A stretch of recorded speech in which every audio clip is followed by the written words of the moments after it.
Right, the Federal Reserve is going to cut interest rates when they meet. But then what happens? It's up to the staff to make sure the market rate trades as close as possible to the committee's target rate. I'm Kai Rizdal, the nuts and bolts of making money cheaper. Next time on Marketplace. Tune in for Marketplace weekdays at 6 on Radio IQ.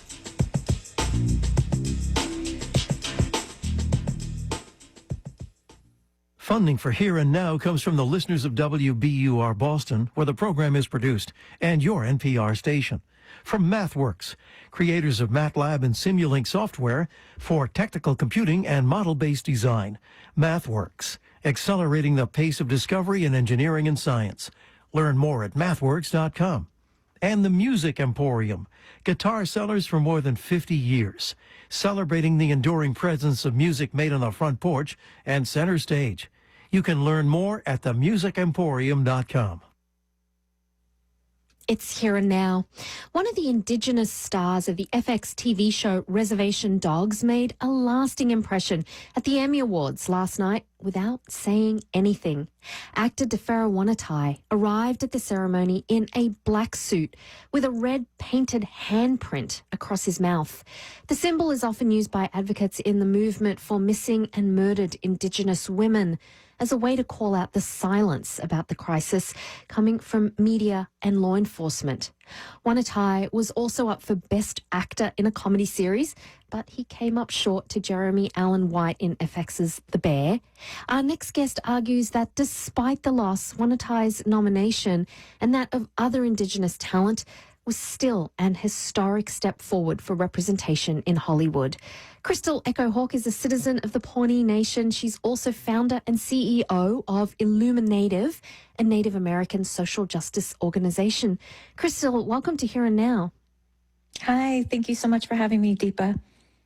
You're welcome. So, Crystal, before we pass through why this was a big night for Native Americans behind the camera and on screen, what was your reaction to Tefera Wanatai using the spotlight at the Emmys to draw attention to Indigenous women? It was truly amazing. I absolutely teared up and just was so proud of him. And it was really last night I was tracking the media traction, how quickly that took off again, across all the different media outlets reporting on it and really telling the story of what that red hand and symbol means in terms of missing and murdered Indigenous women. And it just was such a powerful moment. Now, there were several Indigenous actors up for Emmys last night. Besides Wanatai, Lily Gladstone and Kaylee Reese were the first Indigenous women to receive Emmy acting nominations. Gladstone for Hulu's Under the Bridge and Reese for the HBO series True Detective Night Country. Now, neither took home a win, but Reese's co-star Jodie Foster won the Emmy for Best Lead Actress in a Limited Series, and she recognized Reese and Indigenous peoples in Alaska in her acceptance speech. Mostly the Indigenous people, the Inupiaq and Inuit people of Northern Alaska they just told us their stories and they allowed us to listen, and that was just a blessing. It was love, love, love, and when you feel that, something amazing happens. It's deep and wonderful, and it's older than this place and this time. So, Crystal, you say the Emmy Awards turned out to be a significant night for Indigenous peoples in your eyes. Why? Well, this year's Emmys were historic for just the Native representation and nominations alone. But to actually see, to your point, Kaylee and Lily actually competed against each other in the same category as supporting actress, which was just historic and exciting. And so, it was just a night of incredible firsts to see, from Reservation Dogs with its Emmy nominations, the ones you just mentioned. Echo also received a nomination. But to see that our Native creatives, our Native stories were competing against and right alongside some of the most incredibly popular and amazing shows and talents in this industry. And I want to let listeners know a little bit about data behind representation and why it matters on TV. So your group recently teamed up with USC to release a study looking at the portrayal of more than 100 Native characters on more than 50 series in episodes that aired between 2020 and 2022. And researchers found that audiences who watch shows with Native peoples involved on and off the screen were more likely to support and advocate for Native issues in real life, things like getting rid of racist mascots. It also found that involving more Indigenous talent in telling authentic stories on TV resulted in a series being more successful. Those are some pretty stunning results. What was the main thing that stood out to you about these findings?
The Roanoke City Council session for September 16th, 2024 is hereby called to order, and I will ask our clerk, Ms. Susan McCord, to please call the roll.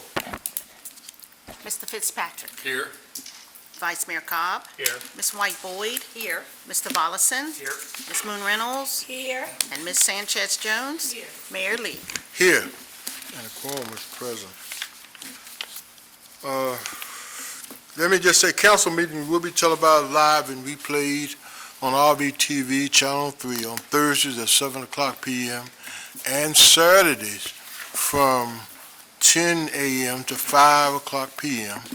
and video stream through Facebook Live at facebook.com/Roanoke VA.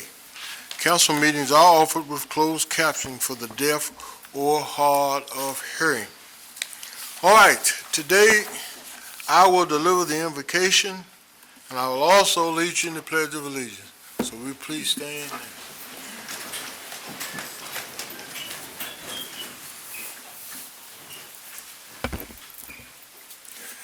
Eternal God, our Father, we come to you at this appointed time to first and foremost to say thank you. Thank you for, we recognize that you have blessed us to see another day.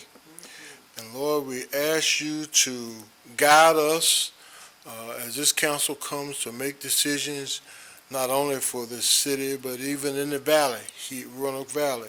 And we ask that you, not only the council members, but the appointed officials, to do the business of this valley.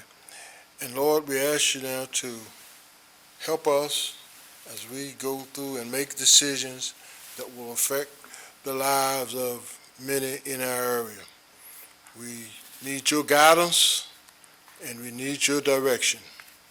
And we thank you and we give you praise. It is in that holy name of Jesus we pray. Amen. Amen. I pledge allegiance to the flag Of the United States of America and to the republic for which it stands, one nation, under God, indivisible, with liberty and justice for all.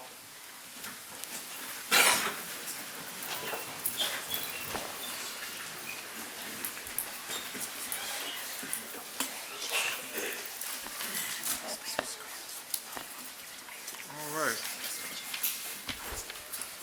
Welcome, everybody. And let me just say that the council here is always looking for citizens that want to serve on our committees and boards and commissions.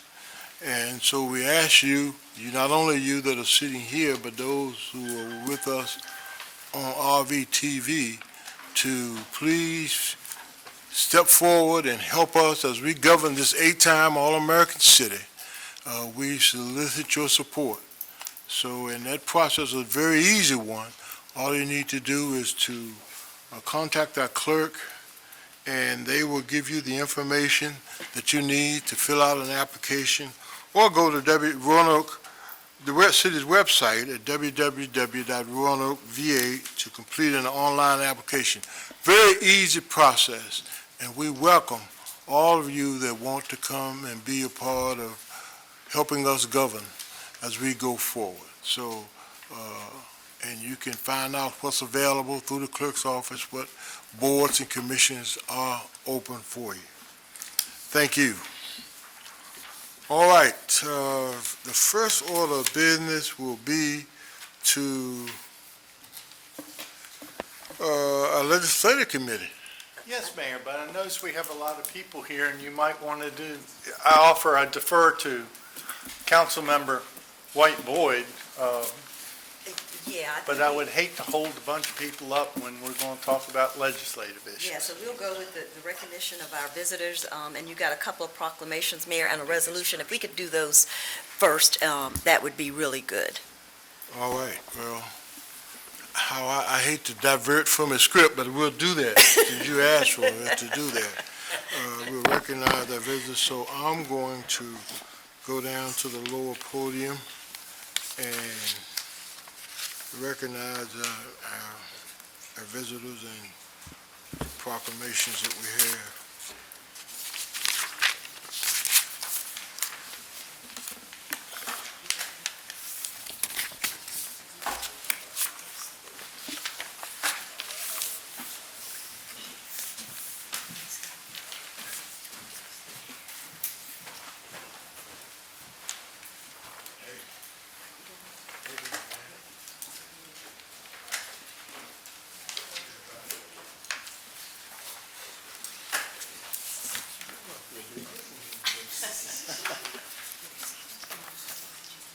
All right, I want to recognize our visiting delegates from Wonju, Korea. Will you all please stand? All right, we are delighted to have you with us today. And I don't have my necessary paperwork. Hold on, let me get that.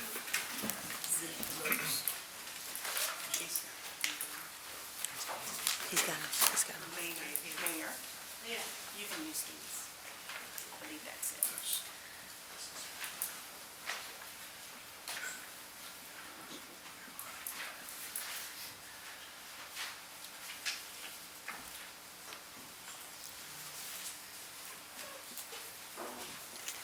All right, we want to recognize Korean delegates here, and thanks to an external grant and support from the Jordan Endowment for Humanities, the Department of History and Fine Arts at Roanoke College. All right, Roanoke College are excited to host a Korean artist residency program from September 10th to the 20th of 2024. The program will feature 3 distinguished artists from Roanoke's sister city, Wonju, Korea. 2 of the artists specialize in traditional Korean paper making, while the 3rd will lead sessions on the Korean tea ceremony. Wonju became Roanoke's first sister city, and this year marks the 60th anniversary of that important bond. We hope this residency program will inspire students interested in Korean culture and help renew our historical connection with Korea. And where is Vice Mayor Carr? You're on the board of Sister Cities. Okay, thank you. And let me try to recognize you as I call her name. Is anybody here from Roanoke College? I'm Dr. Stella Xu, and I'm a history professor at Roanoke College. All right, well, come on up here. I want you to do something right here. Yeah, I want you to introduce. I have this down here, and you recognize them. Okay, so Introduce them. here we have 3 artists from Korea. Stella. Okay. 3 artists from Korea, and first of all, Master Jang Eun-yul here.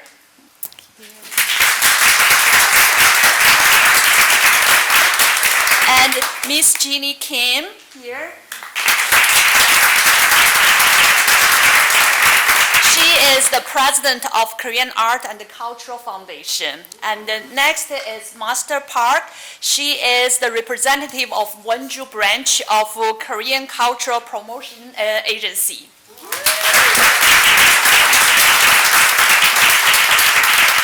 So again, we are having this residency program, and we had hosted about 300 Roanoke College students, but more in particular, on the past Saturday, we hosted an event at the Taubman Museum, and we had over 100 people sign up, and then our masters taught them about paper making, craft, as well as tea ceremony, and this is, we are very happy to have this residency program, and we are grateful for our artists flying all the way from Korea to share their expertise, not only with our students, but more with our communities.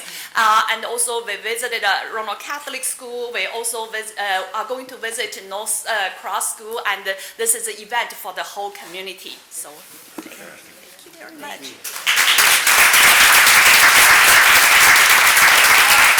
Also, our masters, on behalf of Wonju, they brought Roanoke.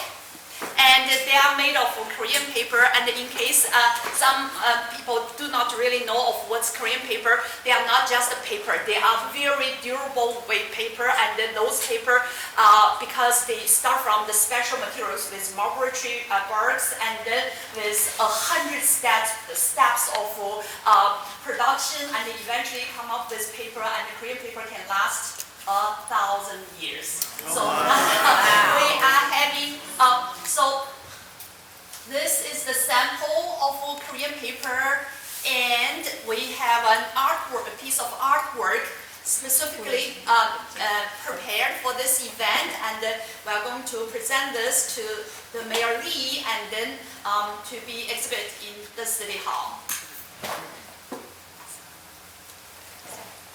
So all made of paper.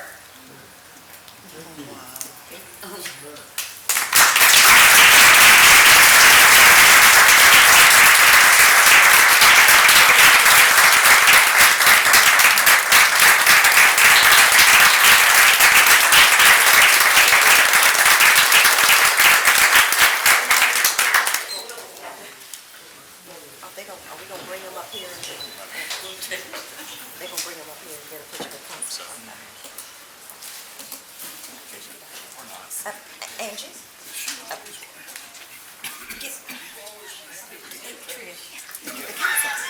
Get this whole council, we got memories too. Get on over here, baby. See how they look. Yes. Yeah, so we can say, oh, wow, that's beautiful. Wow. Oh, wow. We'll have to give that to our art so that they can do something with it.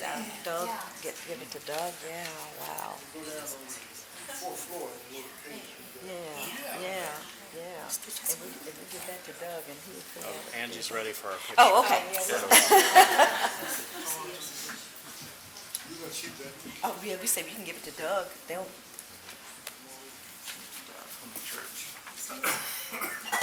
Oh, I'm sorry. This way? Okay.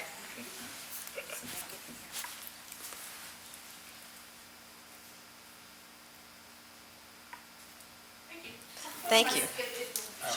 This is Patrick. Tell him he forgot I'm a driver. Oh, are we doing it again?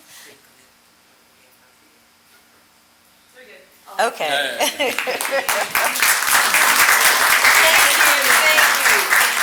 Thank you so much.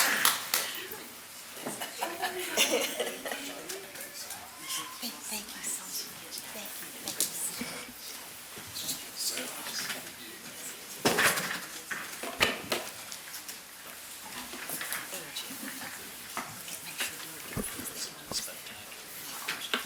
Thank you very much. It's very nice to meeting you all. So I hope you have a wonderful, wonderful meeting. Thank you. Enjoy the rest of your time.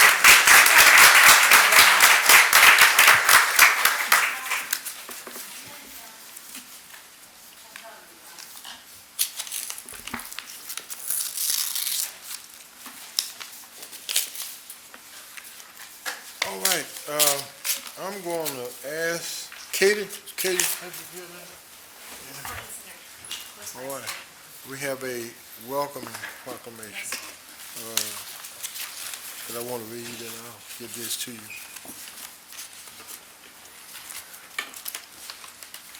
We have a welcoming proclamation. This is what we consider welcoming week. Whereas our community's success depends on making sure that all Roanokeers feel welcome here. Whereas new residents are a vital part of our community, bringing fresh perspectives and new ideas, starting businesses, and contributing to the vibrant diversity that we all value. Whereas this week we honor the spirit of unity that is bringing neighbors together across Roanoke and join this movement of communities nationwide by renewing our commitment to inclusion, taking action in the spirit of welcoming, working together to achieve greater prosperity, and making our community the kind of place where diverse people from around the world feel valued and want to make a home. Whereas regardless of where we are born or what we look like, we are Roanokers united in our efforts to build a stronger community by recognizing the contributions that we all make to create a vibrant culture and growing economy. We make our community more prosperous and more inclusive to all who call it home. Whereas we come together to build communities where every resident has the opportunity to contribute at their best.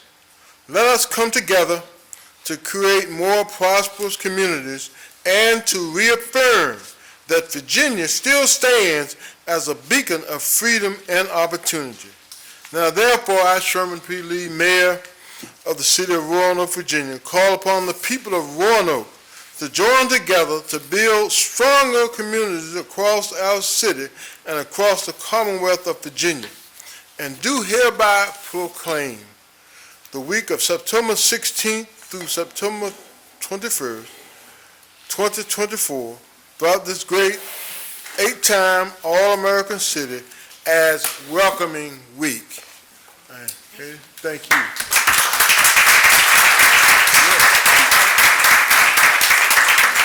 Thank you, Mayor Lee, Vice Mayor, members of council. I was calculating while I was sitting here, I think this is my 4th welcoming week working for the city of Roanoke. And this is our first welcoming week as Virginia's first and so far only certified welcoming city, which we're very proud of. That was not by any means a single person's efforts, but it really just highlights the work that's being done across our city. In our school system, I saw Dr. White here. They were a big part of our certification process. We worked with nonprofit organizations. We worked with people all over the city just to show that we are a welcoming city, specifically for our refugee and immigrant community. But as Mayor Lee said, it's for anyone that comes from other places and makes Roanoke home. And we've seen that over just the last 4 years, even since I've been here, that people are coming to Roanoke. They're making it their home. So thank you for this proclamation. We're really glad to celebrate this week and to just highlight the welcoming and inclusion work that's happening in the city. So thank you. Thank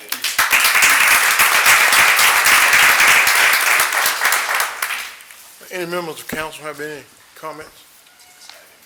Being that we're the only city in the Commonwealth of Virginia that's a designated welcoming city.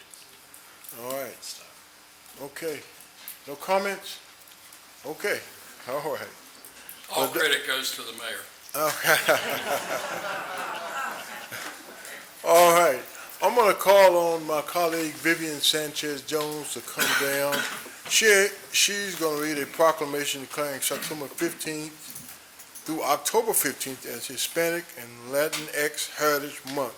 Council Member Jones. Thank you, gracias. Good afternoon, buenas tardes. Hispanic and Latinx Heritage Month. Whereas each year, the United States observes National Hispanic Heritage Month by celebrating the culture, heritage, and countless of contribution of those whose ancestors were indigenous to the Americas, as well as those who came from all corners of the world, including North, Central, and South America, and the Caribbean, Africa, and the Philippines and Spain. Whereas what began in 1968 as Hispanic Heritage Week under President Johnson was expanded by President Reagan in 1988 to cover a 30-day period starting on September 15 and ending on October 15. Whereas this year's theme, Esperanza, a celebration of Hispanic heritage and hope, invites us to celebrate Hispanic heritage and to reflect on how great our tomorrow can be if we hold on to our resilience and hope. Whereas Hispanic and Latinx individuals serve as civil rights leaders, community organizers, politicians, soldiers, educators, and journalists, first responders, pioneers in art and science, healthcare professionals, athletes, inventors, entertainers, and so much more. And whereas Hispanic and Latinx individuals continue the rich history of significant and diverse contributions to the cultural, educational, economic, and political vitality of our community.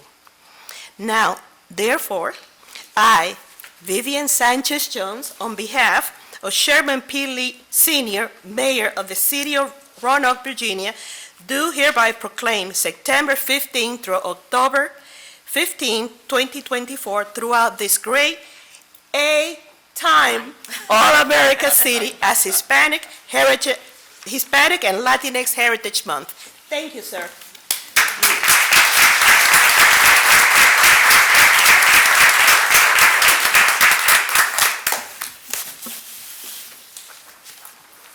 All right. It is my honor to recognize someone that has worked in this city, not only worked and be a part of the city, but she's done a tremendous job over the years.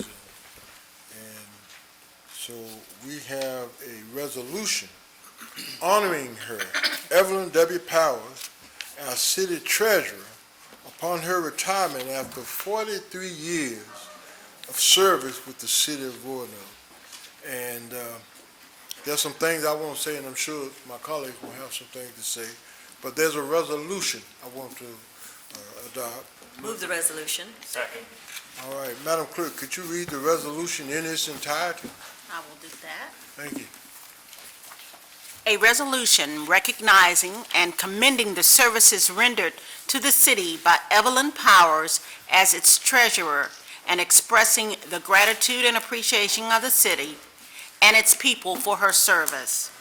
Whereas Mrs. Powers will resign from her position with the city as city treasurer effective September 30, 2024, after serving the past 20 years as the treasurer for the city.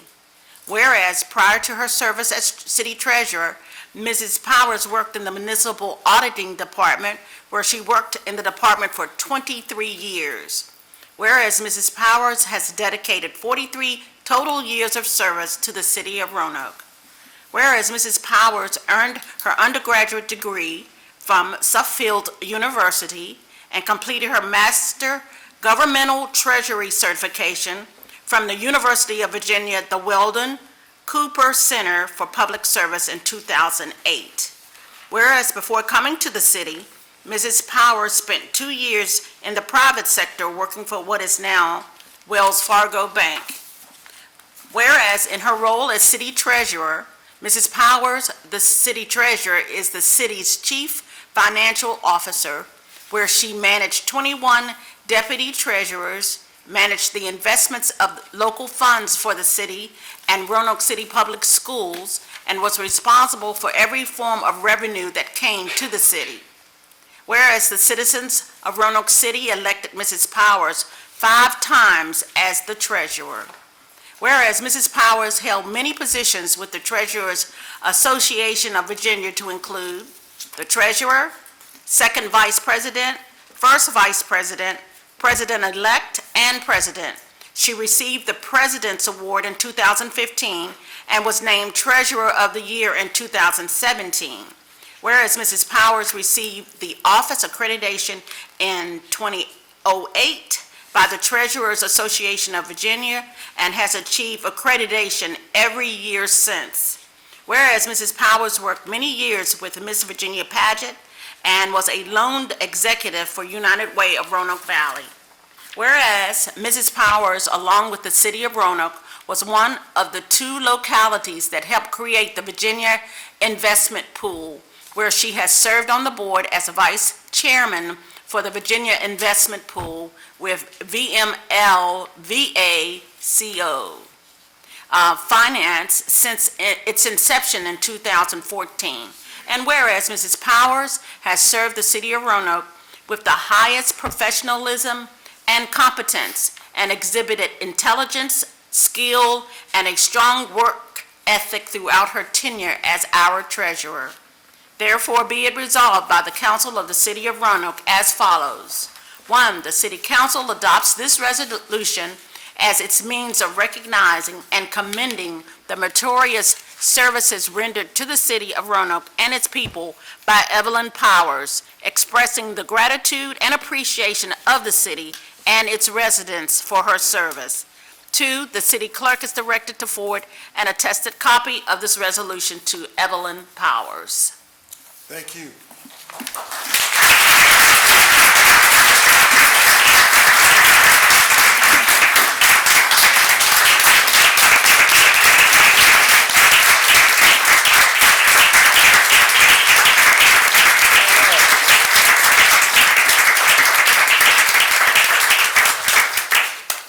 Thank you.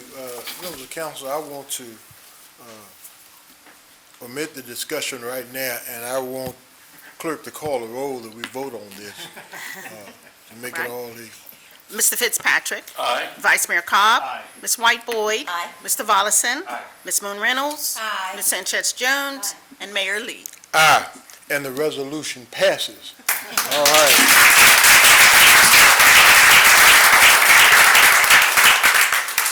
Let me just say that during my 20 years here, down here at City Hall, that I just don't know of a committed, loyal person who, I don't know of one who worked as hard to make things right, and even when they were unclear, she made it right. And I tell you, I can say this, that I've had a number of people call the mayor's office and said, I don't have enough money to pay this. I can't pay it. I said, well, let me call down to the treasurer and see what we can do. And she would, not only one case, she would set it up, work with people, and I tell you, I would even think that she does some things on her own to make sure people were able to meet deadlines or what have you. It's a personal thing to her, and I've always admired her for that. And I just can't thank you enough for what you've done to the city. The council, I don't think, can't thank you enough, and they'll share that. But I want to present to you the highest award that we can give in this city for all that you've done over your 43 years. And so, Evelyn, I want to present this to you in recognition of outstanding leadership and service rendered to the citizens of the city of Roanoke for 43 years of service and 20 years as city treasurer, April 13th, 1981 to October 1st, 2024. You know, it's almost like you're reading well, I won't say that. Because you're still with us. I'm not ready for that. But this is presented by Mayor Sherman Lee and members of Roanoke City Council on September 16th, 2024. Thank you so much, Evelyn. And I've told you that 100 times, I'll probably tell you that even more. You made the difference in us in a lot of ways, and you always kept us informed. You told us things that we wanted to hear. You told us some things we didn't want to hear. But we thank you for your service, and I want to present this plaque to her. This is a key to the city.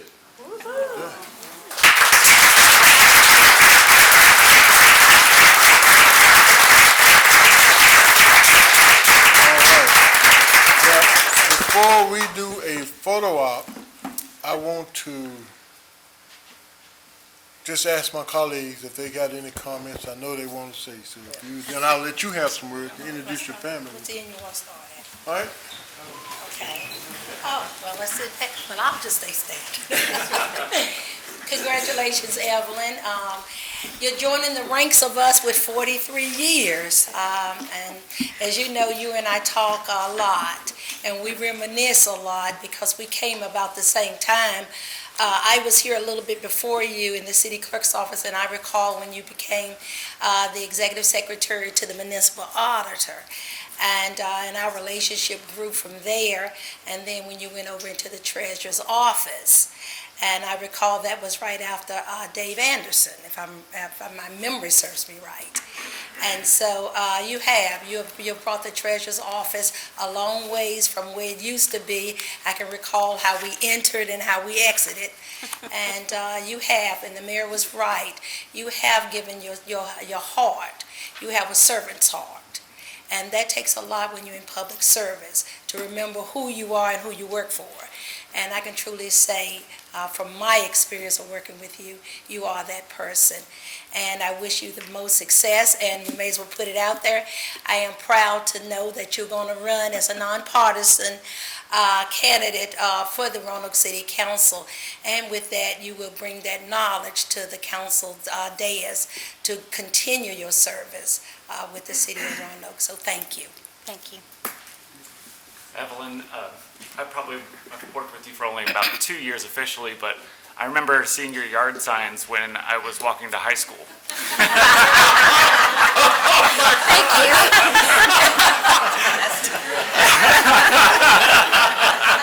Some things are better left unsaid. Well, I was only 12 when I came to That sounds right. But I appreciate all the service that you've given our city.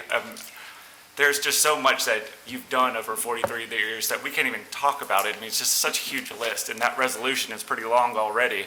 So thank you so much for everything you've done, for your loyalty to Roanoke, and making sure that we have the best financial state that we can be in this city. I really appreciate all that work. Thank you. Thank you. Now, Evelyn, we can't repeat everything that the resolution said, but I just wanted to say, personally, I want to thank you. I know nobody is happier than Tom that you are retiring. You've really done us all a service, and nobody knows that you worked 60, 70 hours per week trying to get PCI done. Nobody knows that, you were on the brink at that point, but you stuck with it and you helped us to get through that. So I just want to say thank you. I know you have a lot ahead of you, and I'm wishing you well, but please know that as a personal friend, I am truly grateful for all that you've done for us and for your help with me, helping me through the process. I would call you all the time, say, explain this report to me. I'm not an accountant, and you would take time to do that, to make sure we understood exactly where we were and where we needed to be. So congratulations. Enjoy your retirement. I know you got big plans ahead, but please take time to enjoy yourself, Tom, and your beautiful family. Thank you. Thank you. So, Evelyn, I'm just going to take the R off of your title to describe who you really are. You are a treasure to this city, to this community, in the way that you treat people, that you care for people, that you always help find a way for people to pay their bills.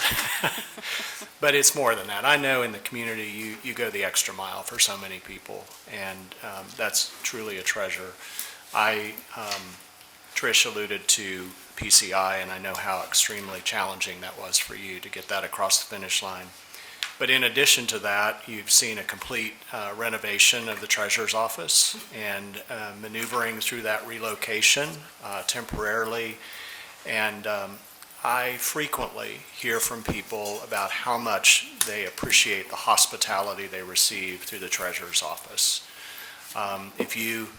If it can be a nice, joyful, happy experience to pay your bill at the treasurer's office, people have actually said to me that they feel better because of the way they're received. And a lot of that is attributed to you and your leadership and the way that you train your team and support your team. So thank you for everything that you've done and for everything that lies ahead for you.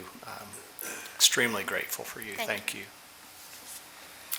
Evelyn, I know things some people don't know. Evelyn and I worked at FNEB together before she came to the city. And I would say there are 4 things. She's an exemplary employee. You've already heard about it. She's tenacious.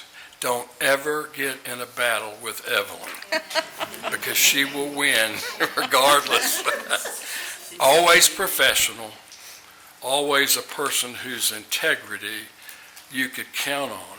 And I'll never forget the night before I went to Ferrum College, the judge looked at me and he said, there's one thing nobody can ever take away from you, and that's your integrity, but you can give it away in 30 seconds. You have never, ever given yours away. You're an admirable lady. It's been a real joy to know you.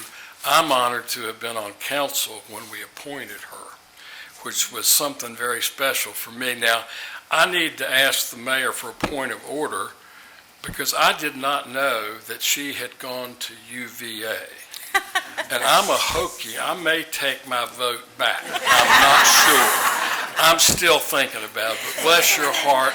Thanks for doing an incredible job for the citizens of this city. And so many people are only contacting that one office instead of many others, and you were the face of the city. And it'll be very, very difficult to put someone back where you've been all these years.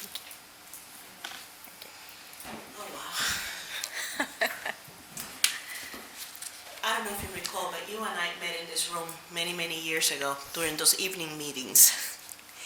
And I just want to say thank you for your friendship. Thank you for every time I have gone to you with questions about budgets and accounts, you were there to answer those questions. And I hope and I pray that one day you and I get to work together again. All right. Floor is yours.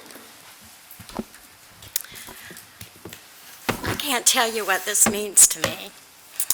I've given, 43 years of my life to the city, but I haven't done it alone. I've had the opportunity to work with some incredible people that taught me things, that pushed me, that believed in me, that mentored me. But I have to give a lot of my credit to the most wonderful staff in the city, and that's the staff in the treasurer's office, who is going to be really hard for me to walk out the door on September 30th because the things that I've been able to achieve and do, they've been right there with me. We've been a team, and we've taught each other. They've taught me things. Tasha, who's going to be the interim treasurer on October 1, she's here. Tasha, she's been with us working for the last 5 years as we did put in that new tax and treasury system, implementing 8 major systems. Yes, it was a bear, but she has done an incredible job. She's going to do an incredible job. She's got the same staff, and they're going to do incredible things. And, you know, while it's sad to leave this organization, but I feel like we've done a great job. Our new deputy treasurer is Jason Cromer, who's been with the city a few years and also came from the bank, Bev. So yes, some following. They're going to do incredible things, and I've taught them well. But it has been an honor to work here at the city, but an honor to be your treasurer for our 8-time All-American city. And I've worked with now 6 city managers, I think 5 city attorneys, and I don't know how many council members, but a lot. But a lot. I noticed you weren't smiling when you said that. But it's been an honor, and I will cherish this for the rest of my life. I forgot, so I'll introduce my family. Of course, most of y'all know my husband, Tom. Tom also gave a lot of his life to public service. He worked 38 years to Roanoke City Public Schools and their Department of Food and Nutrition.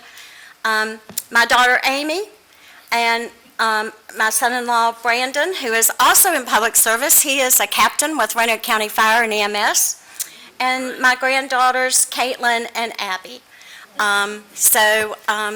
You know, they've been great too, especially when I've had to miss family functions and family dinners and things, that they'd say, oh, Mom's got City of Roanoke stuff to do. But they've been great. They've helped me as well get through all this. And we're going to have some fun times through retirement. The girls have said that I'm going to be in charge of field trips. So I have lots of things to do and some volunteers to do with their schooling. So again, thank you all very much, and you mean so much to me. You just never forget. Thank you, Mayor.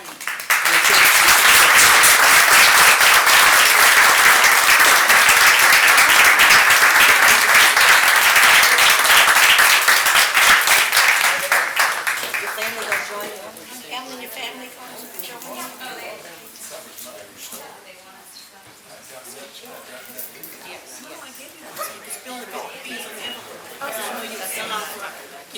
Absolutely. School and dance, America, this is. I went to a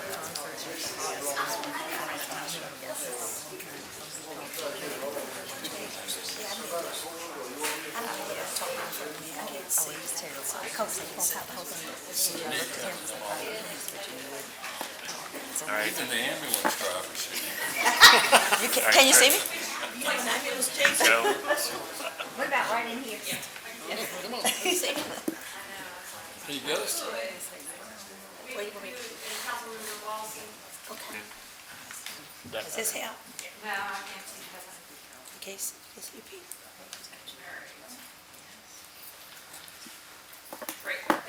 Thank you.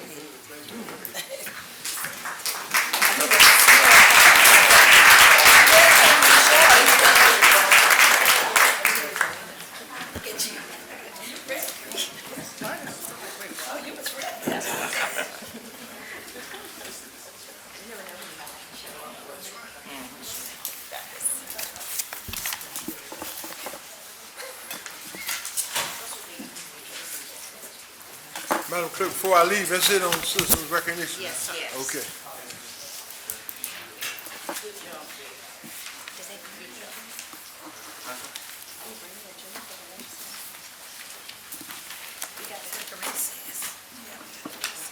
We don't recess. I think it's just this meeting to reconvene. She will come in. All right, Joe, where am I now? Back to the legislative. Okay. We're going to recess and go into, okay. All right, we're going to have I hope, a short recess. And we're going to convene as we go into a short recess meeting to convene the legislative committee meeting. And I'm going to call on Council Member Whiteboard to conduct the legislative committee meeting. Thank you, Mr. Mayor. We're going to, Mr. Spencer, do you have the agendas? Sure did. Thank you.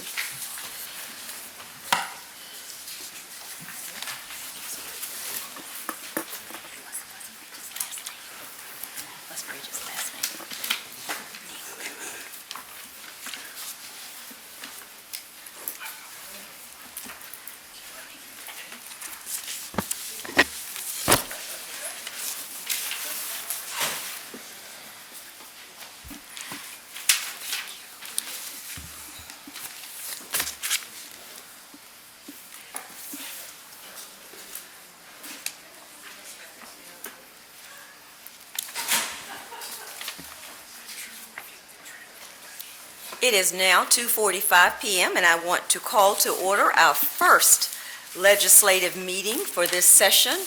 And we have Ms. Bridget Neal with us for the first time. She and I are going to navigate through this together.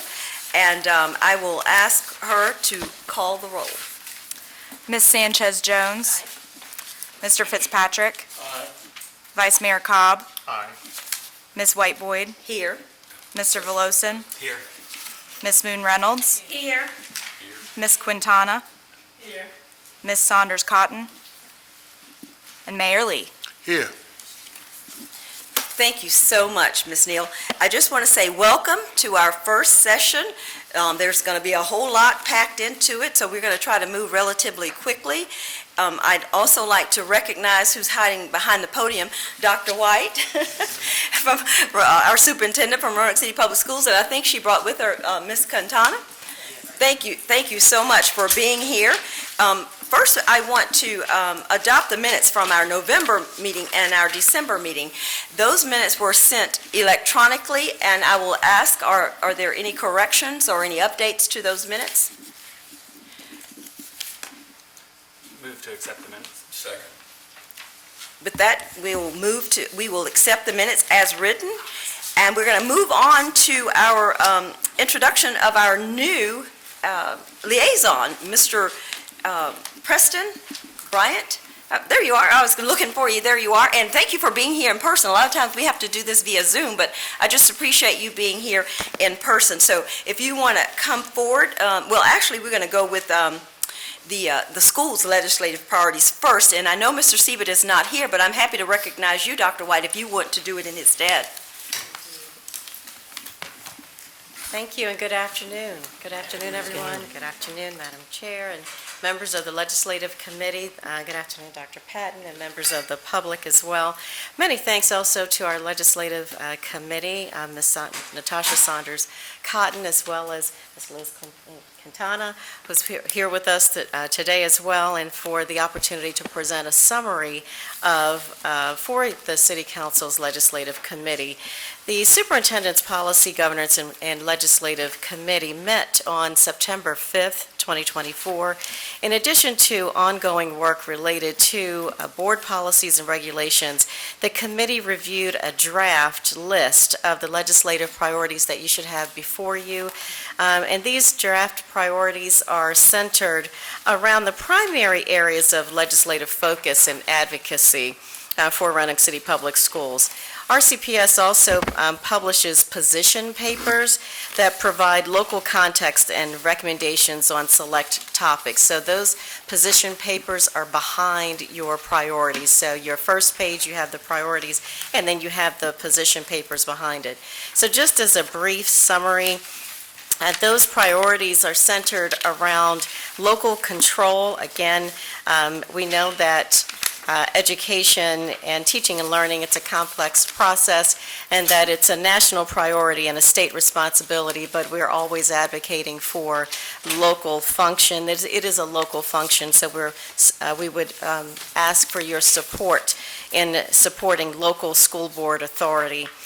When it comes to school safety and security, because most threats are made by electronic means, Internet companies doing business in Virginia must be responsive to law enforcement to reduce the trauma of fear and the negative impact of lost instructional time when investigations are unnecessarily delayed waiting for records. So we're asking for that support when it comes to making sure that our law enforcement can get information from the social media companies, really. That's what this one is about.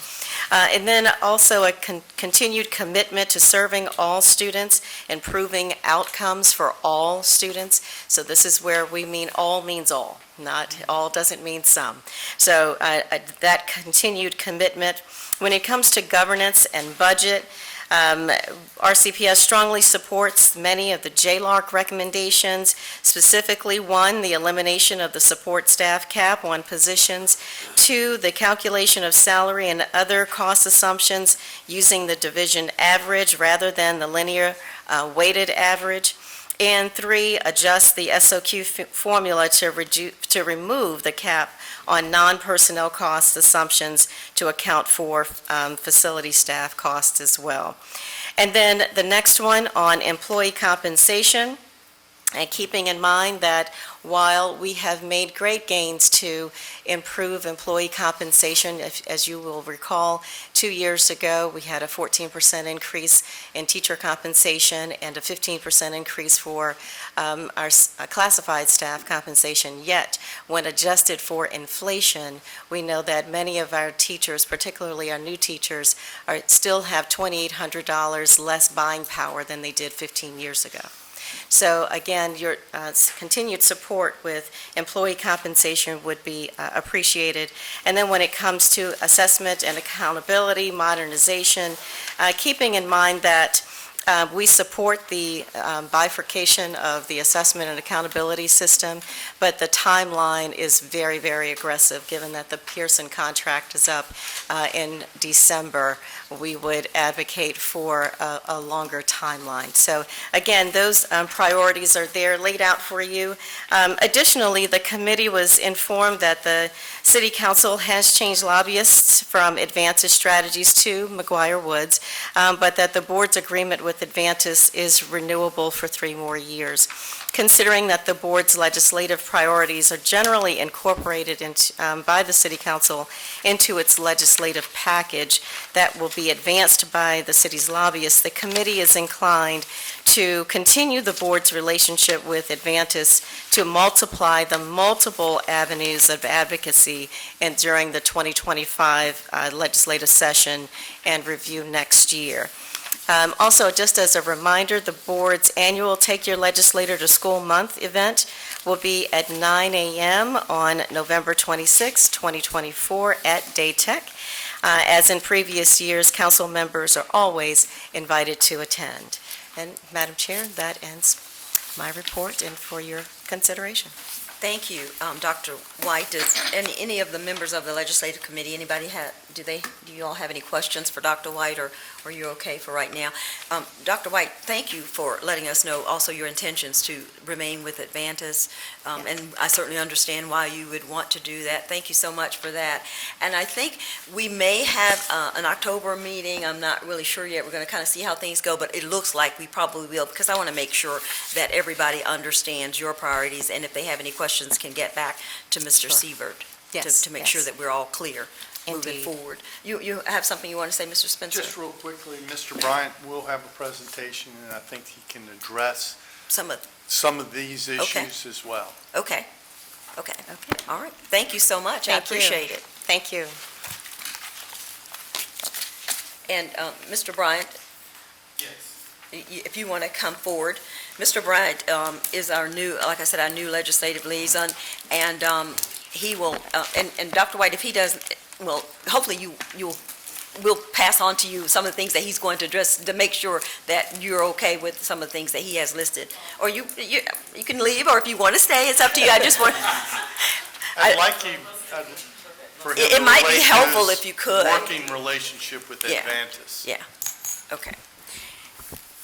So I'm sorry, Mr. Bryant. Mr. Bryant is going to be our new legislative liaison from McGuire Woods, and thank you so much. We look forward to working with you, and I understand you have a presentation that might clear a lot of this up for us. Yes, ma'am. Mr. Mayor, Madam Chair, members of council, Dr. Patton, Mr. Spencer, thank you. I am Preston Bryant from McGuire Woods Consulting, and on behalf of my colleagues, we're very pleased to be working with the city in the 2025 General Assembly session and hopefully in the years ahead. With your indulgence, what I would like to do, and I know you're now starting to consider your legislative agenda, drafting it for the session. So I thought it might be helpful just to give a little bit of background or a little bit of crystal balling as we are looking at the 2025 session, so that you will have kind of a broader context as you are going forward making some decisions. Might the PowerPoint, yeah, thank you. And I can get through this in 10 minutes or something. Perfect. Thank you. In setting the stage a little bit, many issues, as you know, are carried over from one year to another, and political and policy. So I thought we would look back for just a second at the 2024 session, as that tends to provide some table setting for going ahead, going forward. First, just a little bit about McGuire Woods Consulting, since we are new to you. We're now 26 or so years old. We're headquartered in Richmond. You can see those three areas are chiefly our service offerings. We provide government relations services for the public and private sector. We are kind of increasingly national, but Virginia's home, and we work with a lot of localities and economic development authorities and public service authorities and water and wastewater authorities and such. This is our team for you. I will be the kind of the lead working with you, but I think you can see that we have a good mix of people who have both General Assembly experience, Governor's Office experience, Attorney General's Office experience. So I think we bring a good team for you. Many years of service represented there. This is our general scope of services, contracted with the city attorney to serve you. I'm sure it's not unlike the scope of services that Advantis and others have had for you. We know Advantis very well. Bud Oakey and Ron Jordan and that whole gang, they're terrific. We work together like brothers and sisters on many issues, so continuity will not be a problem. But we will work through the city attorney's office to carry out your wishes. We will deepen the relationships with your delegation. We know them. We've worked with them for many years, Senator Suderline and Delegate Rasul and Delegate McNamara. And as you know, there are 50 other very new faces in the House and Senate, so we're all deepening our relationships with many new members. And we will coordinate with other like-minded organizations. VACO, we work very closely with Virginia First Cities and others. There is strength in numbers where allegiances and interests align and are not in conflict. So a quick look back, telling you what you already know. The House and Senate is very close. It's one seat margin in both. Looking forward to 2025, it's going to be, as you know, statewide races plus all 100 House seats will be up. And I want to draw your attention to just the bottom. Again, telling you that what you already know, I believe, is that the urban crescent, the northern Virginia through Richmond and down to Hampton Roads, it's where the population is, and they, over time, in our seniority system, they hold positions, many chairs on committees. So it's a reality that we all know very well. I grew up in Lynchburg, and I served on Lynchburg City Council. Let's just thinking about it, it's 30 years ago. And my wife grew up in her early years here in the Star City. Her father was the general manager of the Hotel Roanoke back in the 60s. So we come back to Roanoke frequently. So we understand the region and the kind of the political challenges that we must rise to meet. A few of the issues from last year, there was an Alexandria big stadium that took up a lot of time.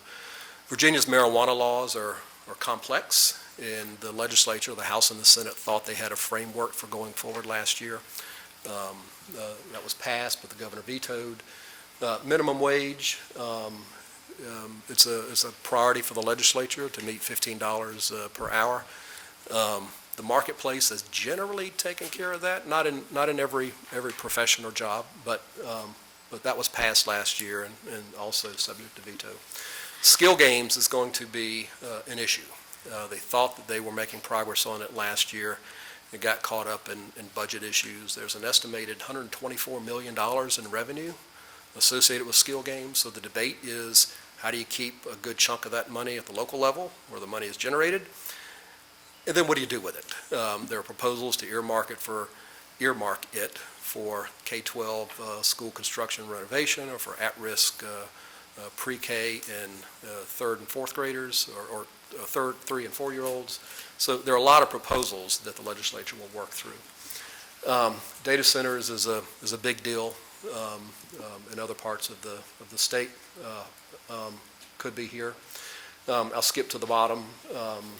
There's $2.5 billion of noted statewide school construction and renovation needs, and the legislature is increasingly trying to figure out how to provide assistance to localities. We're heading into the second year of the state's current 2-year budget.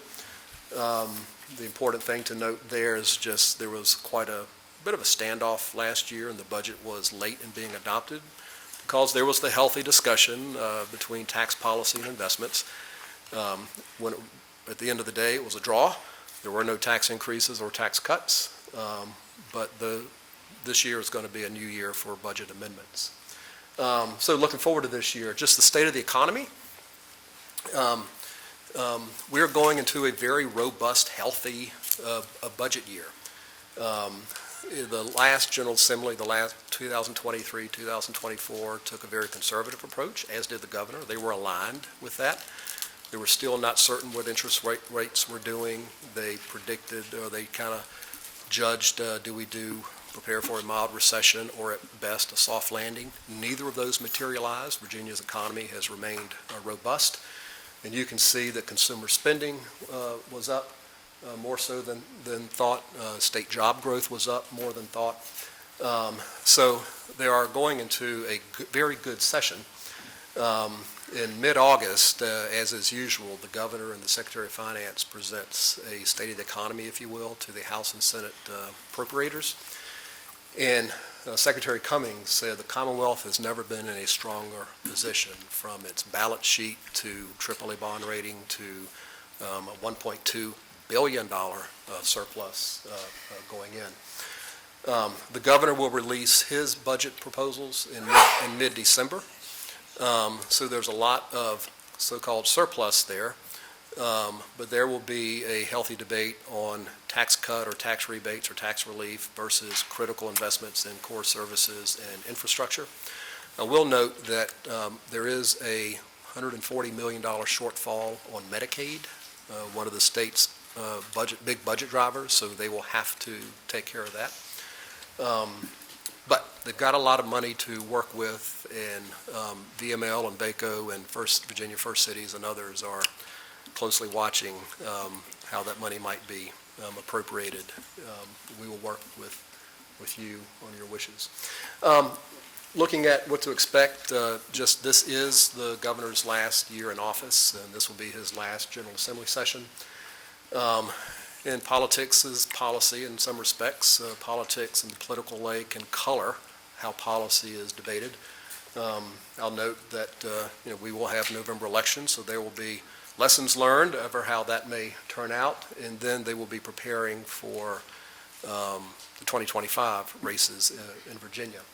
The governor, I would expect, will propose, as he has in previous years, additional tax relief in some form. Where K-12 investments, behavioral health, and economic development, those the last few years have been areas where the governor and the legislature have found common agreement. It may take a little bit to get there, but they have all rallied around those issues, especially on the opioid front and fentanyl front, which I know is of keen interest to the city. So budget amendments will be kind of the main show for the upcoming session. Big issues as we look down the road a little bit. There was passed last year by the legislature a 1% optional sales tax for K-12 school construction and renovation. The governor vetoed that. You may recall that there was a discussion about extending sales tax levies to digital. I call it the Netflix tax for short. Not pejorative on Netflix, but other streaming services. The governor last year kind of mentioned perhaps doing something, either reforming or fully funding or doing away with or something, the car tax. He mentioned it. It caught a lot of discussion, but there was no follow-up. So we will see if that rears its head and is on the agenda this year. I mentioned skill games as $125 million potential revenue. There will be, the Joint Subcommittee on K-12 funding formula has been working this summer, spring, summer, and fall, and they will have recommendations for the 2025 General Assembly session, so we will keep an eye on that. PFAS, those man-made chemicals, think back to Spring Hollow Reservoir and the issues that the Western Virginia Water Authority and Mr. McAvoy had. Delegate Rasul, a number of years ago, has been all over that issue, a very good kind of champion on PFAS matters. So Department of Health and DEQ continue to do checks for PFAS of local public water supplies and processes. And the reason we really must keep an eye on that is because if you are, there's a maximum contaminant level, an MCL, if you are exceeding that, it can be exceedingly expensive to come into compliance, exceedingly expensive. So we are watching that very closely. There's ongoing studies on Virginia's groundwater supply that's mostly for the eastern part of the state. There's a major JLARC, Joint Legislative Audit Review Commission study on data centers and their economic impacts as well as their natural resource and other impacts on Virginia. That's much watched. Virginia Business Ready Sites Fund, that's an economic development. I think there's $40 million in the kitty now. I would expect additional resources to go into that on economic development prospects and to get sites ready. These are for 100-acre and up sites. Energy, I think the renewable energy, Virginia Clean Economy Act says Virginia needs to have a non-carbon emitting grid by 2045, in Dominion's case by 2050, in Appalachian Power's case. And so there's a great movement, as you well know, to renewable energy, particularly solar. There's starting to be some tension between mostly counties, not cities, but mostly counties and solar developers, just how much is too much, and a lot of local land use. And so we are mindful of land use, potential land use changes and local authority. And then last thing I'll say is housing, and I know that's a critical issue here on affordability and accessory dwelling units. The Virginia Housing Commission has work groups. They have an ADU work group that's been going on all summer. They also have a work group on affordability and landlord-tenant relationships as well, all wrapped under affordability and accessibility. So those are some of the big issues on the horizon that we see and we'll be watching. So I thought this might be a little bit of a good primer for you, kind of big picture, as you go about your work to consider what your legislative program might be. And we are, of course, very happy to work with Mr. Spencer and his team as you all fashion your wishes and desires for the next session. Thank you, Mr. Bryant. Dr. White, do you have any questions? If you don't, then, okay. Well, thank you. Yeah, I got a question for Mr. Bryant. Yes, for Mr. I just wanted to let you all know, Preston and I go back a long way when I was lobbying for the Dominion, and we're lucky to have him working with us and very fortunate. His background is so deep. Now, we won't talk about Bud Oakey, but that's okay. I like to give Bud a hard time. That's great. But Preston is a great individual, has so much knowledge about this. I'm glad he'll be working with Tim Spencer, and I feel very positive about us representing, or you representing us. And you do know, because of being in Lynchburg, the other side of the mountain. Yes, sir. Now, whose daughter did you marry? Is it Peter? Liz Walker, her father was Fred Walker. Oh, yeah. Who was back in the Jack Smith era. Yeah, I think. Man, that's going way back. Cool. Way back, yeah. Cool. Way back. Does anyone else on any of the other council members have any questions? I did want to go back because we have requests from Roanoke Police and requests from Public Safety. I don't know who was going to address those recommendations. Dr. Patton is one of your staff, or is that coming from you? Mr. Bryan, I wasn't really sure who was going to address that. I'll be glad to give just an overview. Okay, yes, because I don't see anyone else present to do it. Just real quickly, from the police department, had a couple of requests, one of which is talking about interstate reciprocity regarding law enforcement certification. And this should make it easier for us to recruit officers from out of state to come and serve in our police department. I think that's beneficial, and that's something that has support across the Commonwealth with law enforcement agencies. So that's something that we might be able to find commonality with the Chiefs Association as we move forward with that. Also, we have, as part of, from law enforcement, is a section dealing with gun ownership and parents and responsibilities of those parents to encourage responsible gun ownership.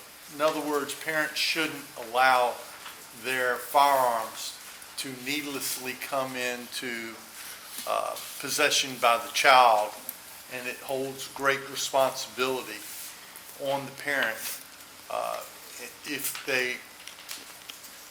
they're not a responsible gun owner. In other words, allow their children improper access to firearms. It does have some support on the other side in that it promotes training for children in firearms, again, to promote safety. So there's that one that came from Chief Booth. And then finally, the third one from the police department is establishment of a mandatory minimum sentencing, and I have to admit, this is for fentanyl for manufacturing, selling, giving, distributing, or possessing with intent to manufacture, sell, or distribute fentanyl.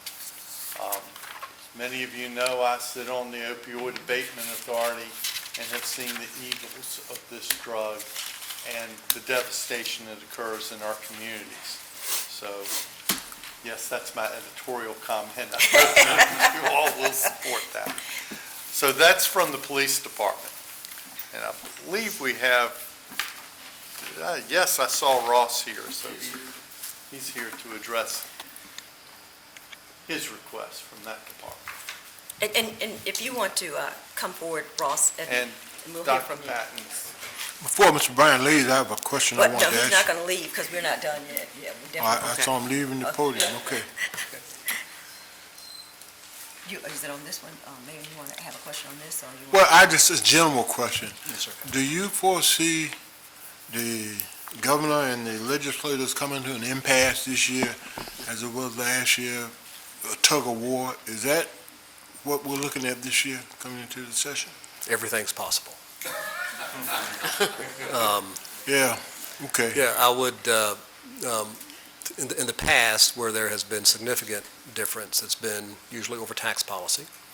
And it's, again, the healthy debate of investment versus tax relief. That's where they have had some spirited discussion. The governor will present his budget package this year in mid-December, and I would expect there to be additional tax relief proposed, if history is prelude. There will be a discussion. Okay. That'll likely be the center of the discussion. The last couple of years, they have been at impasse, and they have gone into extra innings, as you know, even after the proper adjournment. So I wouldn't be surprised. Okay. I want to recognize our interim city manager at this time, Dr. Patton. Yes, Mayor, Vice Mayor, members of the City Council, I have been working with Mr. Spencer to understand Roanoke's process of building your legislative package.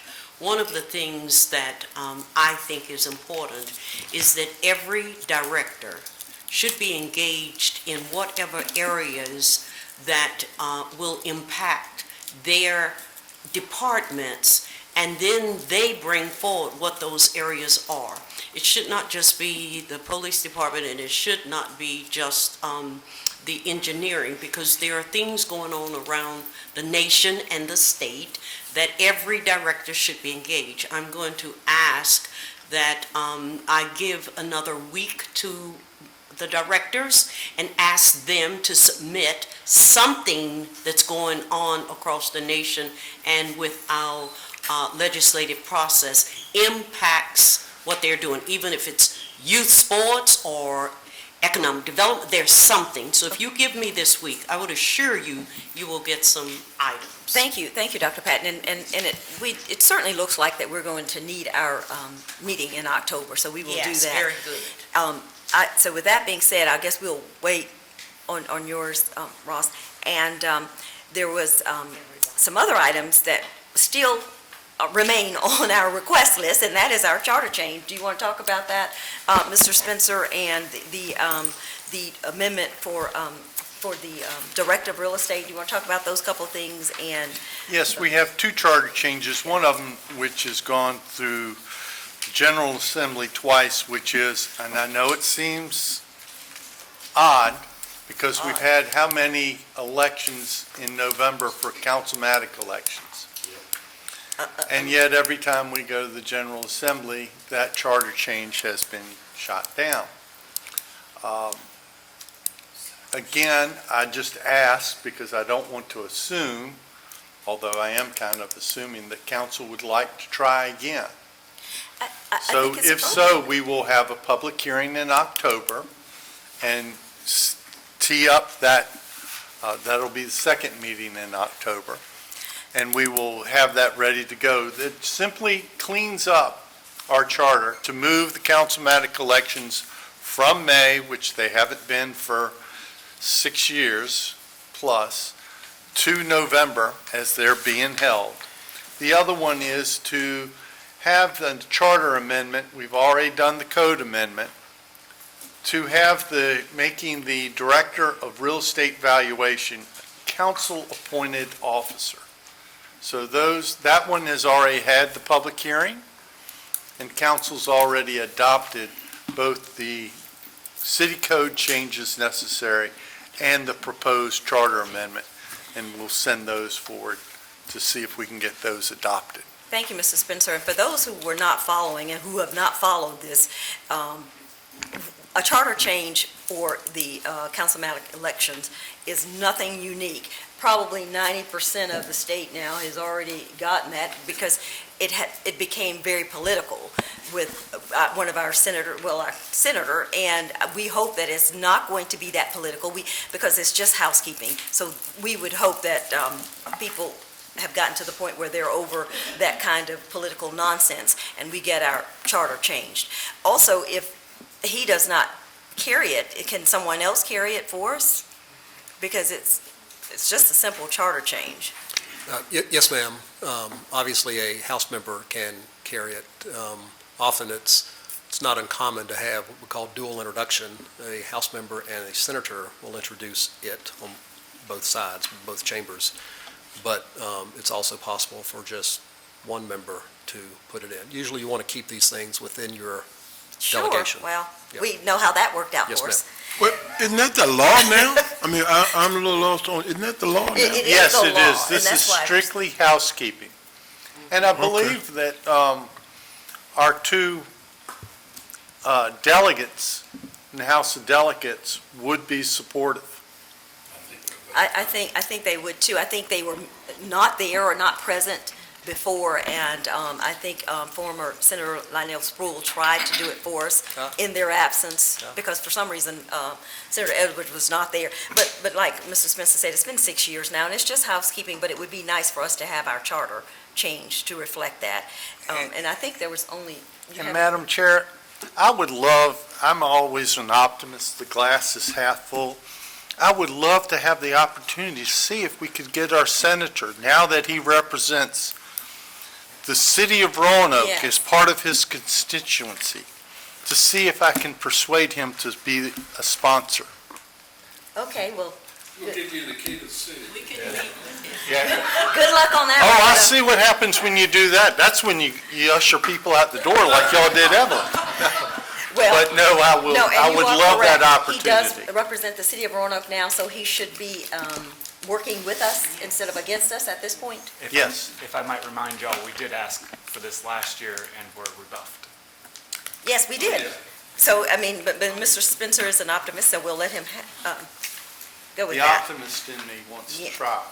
So, but I will say this, that every senator, and I know can only carry 20 to 25 bills, and the delegates 10 to 15, so that's why we have to make sure that our priorities are truly our priorities, and I know they will vote on the rules before the session, but I'm just saying that we just need to be realistic as to what we're requesting as our priorities. But we have one more, and then we will be done, and that came in from Sustainable Roanoke, and they had probably 15 or 20 other organizations sign on a letter with them asking for an introduction of environmental producer responsibility bill to mitigate the impacts of plastic waste pollution. So, we can have some further discussion about that, and I think, Mr. Spencer, we will certainly have to have our October meeting so that I can get some feedback from council and an opportunity for Dr. Patton to come back with her director's request. Mayor, Vice Mayor, members of council, can I meet with Mr. Spencer with our state senator? I would love to. Well, yes, getting with your state senator. Thank you. Mr. Spencer, yes, we cannot speak for our state senator, but certainly you can meet with Mr. Spencer if you need to. Right. Okay. Sure. Okay. And I think, unless, do you have other questions? Do you all have any questions for Mr. Bryant?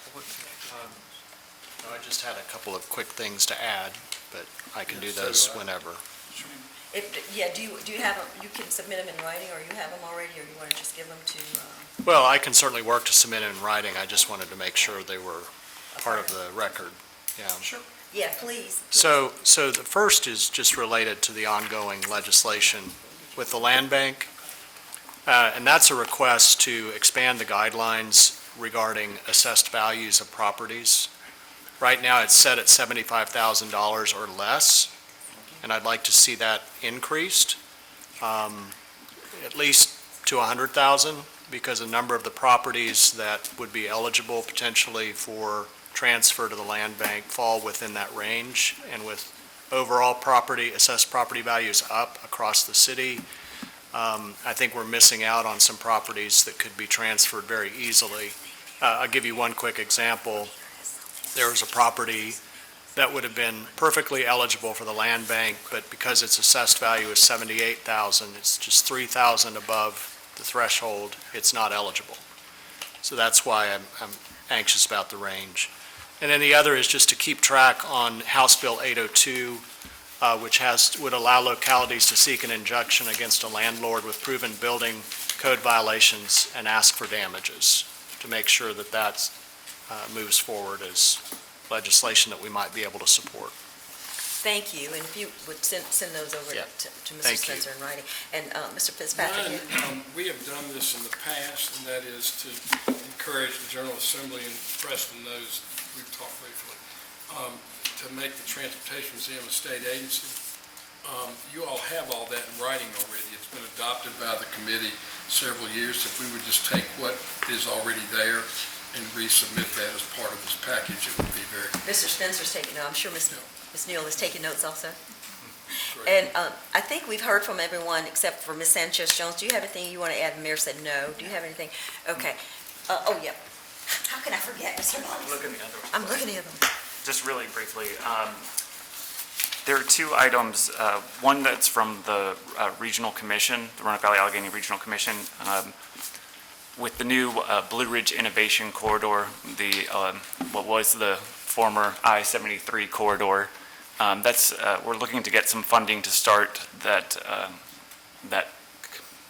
corridor up and make sure that we're getting funding into this area, which is southwest and south side Virginia, to make sure that we are growing with the rest of the state. The second thing that I wanted to bring up is squatters. And are there, Mr. Preston, are there any bills yet that have brought this to the state? We're talking about, how folks are being able to squat in properties, and I'm sure we've all seen the Netflix specials about that. And so that's, of course, on people's minds. Yeah, I have no immediate recollection of recent legislation on that. Okay, so that's something we'll be looking forward to. Is there any other business? Okay, well, with that being said, Mr. Bryant, like I said, we look forward to working with you, and we will adjourn our first legislative meeting at 3:25. Why you don't put the time? For the minutes. Okay. Mayor said, why are you putting the time on? For the minutes. For the record. All right, thank you, Ms. Whiteboard, and thank you all, and thank you again also, Mr. Bryant. Your work, look forward to, well, this council looks forward to working with you. I won't be around for so long. All right, Madam Clerk, we're going to go back into council. We're going to reconvene for our council session, and we're on the item, the agenda item is hearing of citizens upon public matters. And let me say the city council sets this time as a priority for citizens to be heard. Now, all matters will be referred to the city manager for a response, recommendation, or report to council as she may deem appropriate. Okay. So, Madam Clerk, how many citizens do we have that have signed up? Approximately 5 speakers. Okay. Can you call them in the order of their signing up? Yes. Our first speaker is Landon Sorrells, followed by Paul Toulouse.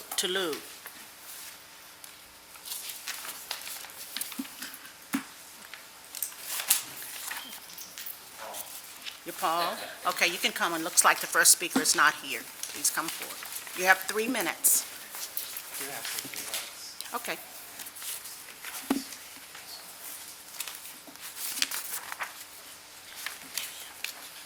Hello. Thank you for listening to me speak. It's a pleasure to be here. I'm Paul Tulu. I live in Wasina. I'm also a member of Pedal Safe Roanoke. We've come to the last several council meetings to present on various aspects that we would like the city to consider in the budget process in order to make good on the vision for our bike network set forth both in the 2040 plan and the Climate Action Plan. So why do we want this and who is it for? Cities talk about getting to the point where 60% of their population would consider making some trips by walking or biking. When you think about that, that is way beyond the number of sports cyclists. To hit numbers like that, you have to design for mothers, you have to design for children and elderly, as well as commuters. When I think about how to advocate for better infrastructure, I think about my children who have walked and biked to school over a mile all the way through elementary school. They've been accompanied by adults due to sketchy parts of the routes, but these are the people we should be designing for. 30% of the people in the U.S. don't have a driver's license. This includes children, but it also includes people with disabilities that prevent them from driving, people who cannot afford the cost of a car, and people who can no longer operate a vehicle due to their age. All these people deserve to have viable options to get around if driving isn't possible. This is an equity issue that needs to be taken seriously. In the handout I've shared, I've highlighted several of the things we think would help to jumpstart execution of the 2040 plan and the Climate Action Plan. I'd like to focus on one specific request. Protected bike lanes and intersections are the key to making people of all abilities safer on their bikes, but we don't have many of them in Roanoke yet. The main reason is that we do not have the smaller equipment and procedures needed to plow, sweep, and maintain them. Cities across the world, from Montreal to Richmond, have already solved these problems, and we think Roanoke can too. We think that with an investment of $200,000, Roanoke can have the right equipment and policies to maintain protected bike lanes, just like we already do for the greenways. Think how much safer and more used the bike lanes on Melrose Avenue would be if they could be adequately separated from 4 lanes of fast-moving cars and trucks. Finally, just to say it again, Pedal Safe members have a wealth of experience and information about safe streets and would be happy to assist and join you in this effort by participating on any advisory committees or public engagement efforts. Thank you for allowing me to present this request, and we look forward to working with you and your talented staff to implement this vision that's been put forth in the 2040 plan to make Roanoke streets safer and more accommodating for all users. Thank you so much. Thank you. Let me just say something. Not necessarily to you, but I noticed, is there a class where bicyclists are trained on how to utilize the bike lanes versus the regular traffic lanes? And the reason I'm asking that is this weekend, a couple times, there was a bicycle, a person riding his bicycle, and he came into obviously there was something in his lane. So I was driving, I thought he would stop and let the traffic pass. Well, he jumps out and tried to beat the traffic. And that could cause an accident. I think sometimes we need to train some of these bicyclists that it's dangerous out here in terms of that. And many drivers assume that they got the right of way in their lane, but the bicycles jump over, and that's going to result in serious injury, I think. So I'm just thinking, do we have, because we're putting a lot of emphasis on that, do we have somebody training bicyclists to say, hey, you shouldn't do that, or if there's any question on who has the right of way, you stop, because you can't compete against a car. Just stop. And I'm saying they jump out and just feel, well, okay, the driver is going to yield to me or something, and that's, to me, that's dangerous. I did, but it was kind of dangerous because I anticipated it happening. Yes, sir. Mayor, Vice Mayor, members of City Council, Mayor Lee, you're making a great point and something that most of us have not thought about. Are there classes that teach? And yes, there are classes across the country because, let's just give an example of Portsmouth. Portsmouth has a whole course where children from second grade all the way up learn how to ride bicycle. It's called, I can't think of it, but it's a park. I'll get the name of it. It's city-owned, and children come there to learn how to put your arm out, how to stop if you're going across the road. So there are classes. If you allow me, I'll bring more information to you at the 7 o'clock meeting. I'll have that information. But it's something that we could work with Parks and Recreation and engineering, because those two departments work together to put Safety Town. I'm sorry, if you Google it, it's Safety Town in Portsmouth, Virginia, and it's a city facility. Okay, thank you. Dr. Patton, we actually do have one of those similar traffic gardens, if you will, over at Westside Elementary School. It's also, as important as it is for bicyclists to know about their rights in a bike lane, it is really appalling to see how a lot of drivers are driving in the bicycle lane like it is a lane.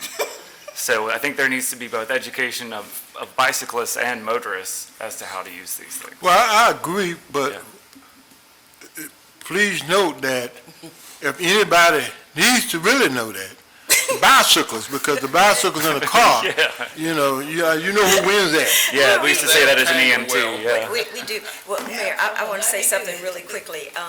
I think we also have to educate the public on the bike lanes, because this morning when I was out, you have everybody's trash is out in the bike lane. And so that's a problem too, when you got a bunch of trash or brush in the bike lane. And I passed by a car lot that sells cars, so he has run out of space in his car lot, so he has 10 cars in the bike lane, and I've been meaning to send you that address, because that was this morning. So those things impede the cyclists too. So I understand what you're saying, Mayor, but I think we need to also make sure that people know that these are bike lanes. They're not, because there's space for your trash can. It does not need to be in the bike lane, and there's place for your brush, which is on the curb, not in the bike lane. And certainly you wouldn't want to park 10 cars that you're trying to sell on Shenandoah in the bike lane. I agree, and I'm not saying that they're not abusing it. They are, but when you got on a bike and I'm on a car, and who decides, who's gonna make that decision? Well, you're wrong, so I'm gonna just go on out there anyway. You lose that. A bicycle is gonna lose that. And that's all I'm saying. I don't want an injury or something to happen because you can't win that. We appreciate that. We got to work together, but I was just bringing out some of the obvious that, But it's not a level playing field. I want to make sure you I know, and I'm not the one to jump out there, but, we got to make sure that we're keeping the lanes clear too. Sure. That's just like riding a car and there's a big trash can in front of the street. Thank you, Mayor. All right, Madam Clerk. Yes, we have, our next speaker is going to be Laura Hartman, followed by Jim Roberts.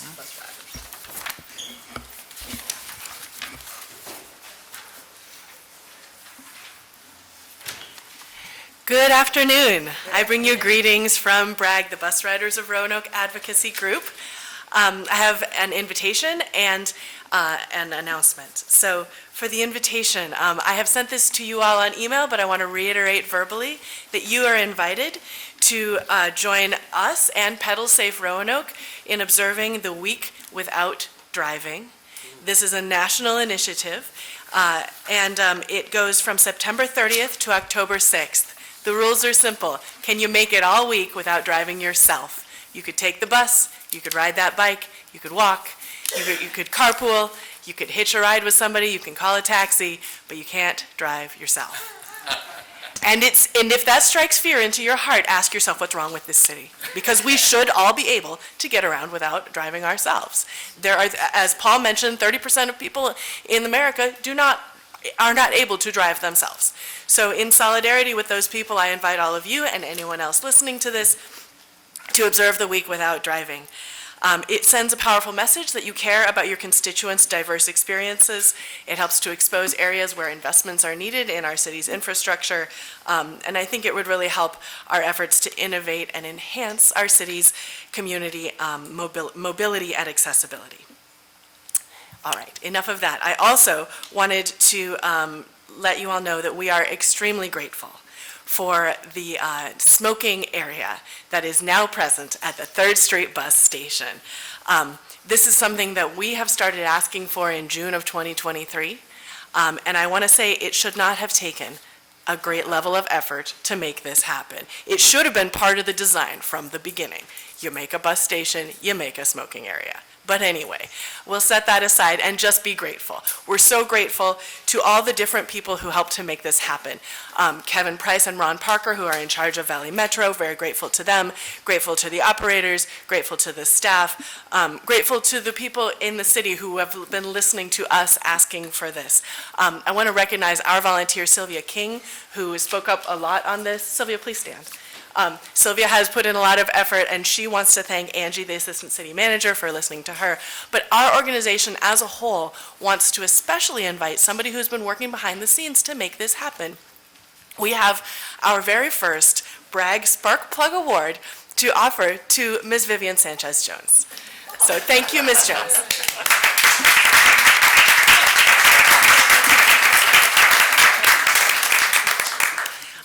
Ms. Vivian Sanchez-Jones has worked on trying to make this happen along with others, but we really want to just recognize you for all your efforts. From the beginning of Bragg, she's been very supportive of the bus rider experience. You get a medal, except it's a spark plug. It's a spark plug, isn't it? It's from my cars. Thank you. And a certificate. Yay. Now.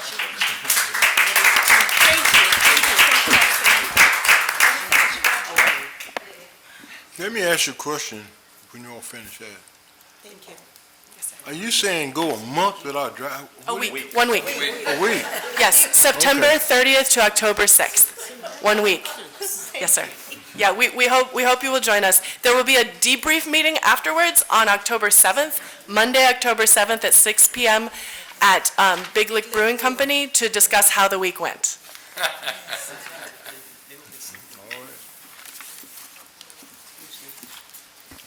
Jim Roberts. No, Mr. Roberts. Frida Cathcart.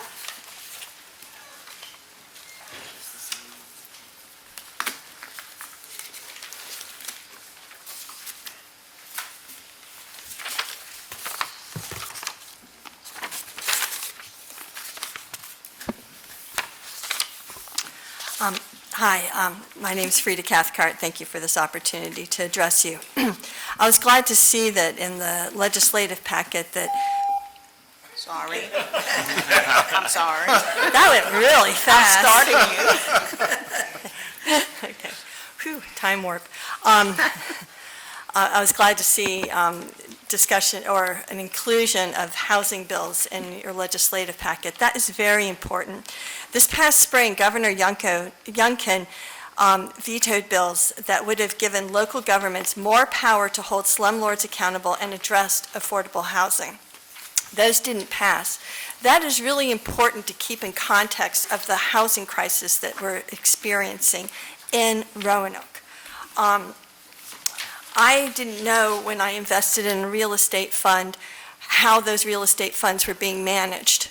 But what I've discovered is a lot of those funds have been buying up houses cheaply and holding on to them, holding back the supply of housing to drive the cost of housing up. That is using economics in a very irresponsible and deplorable way. And it's going to take time for us to correct it, but it's really important that you all, as the government, understand what is going on and the steps that need to be taken to correct those problems.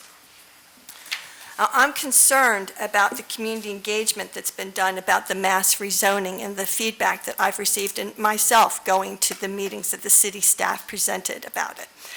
The mass rezoning was presented as a way to address affordable housing, to help the homeless, and to address racism.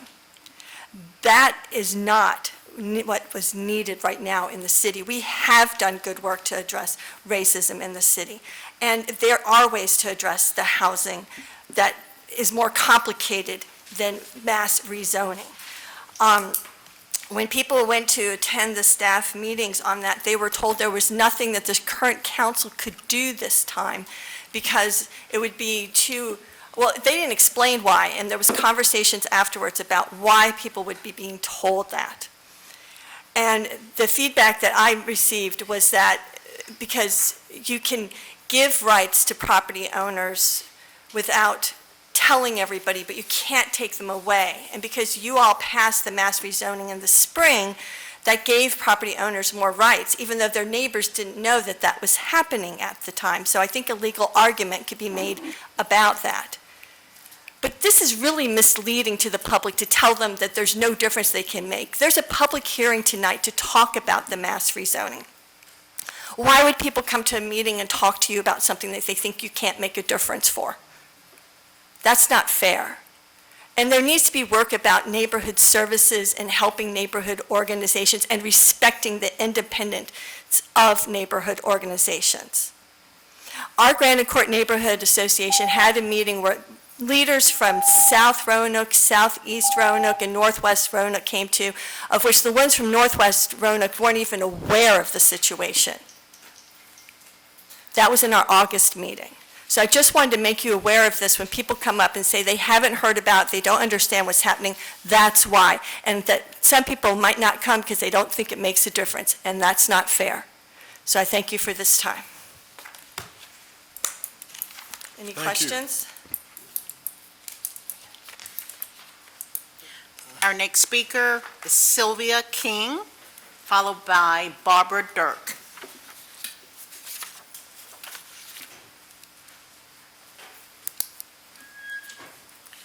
Good afternoon, City Council and Mayor Lee.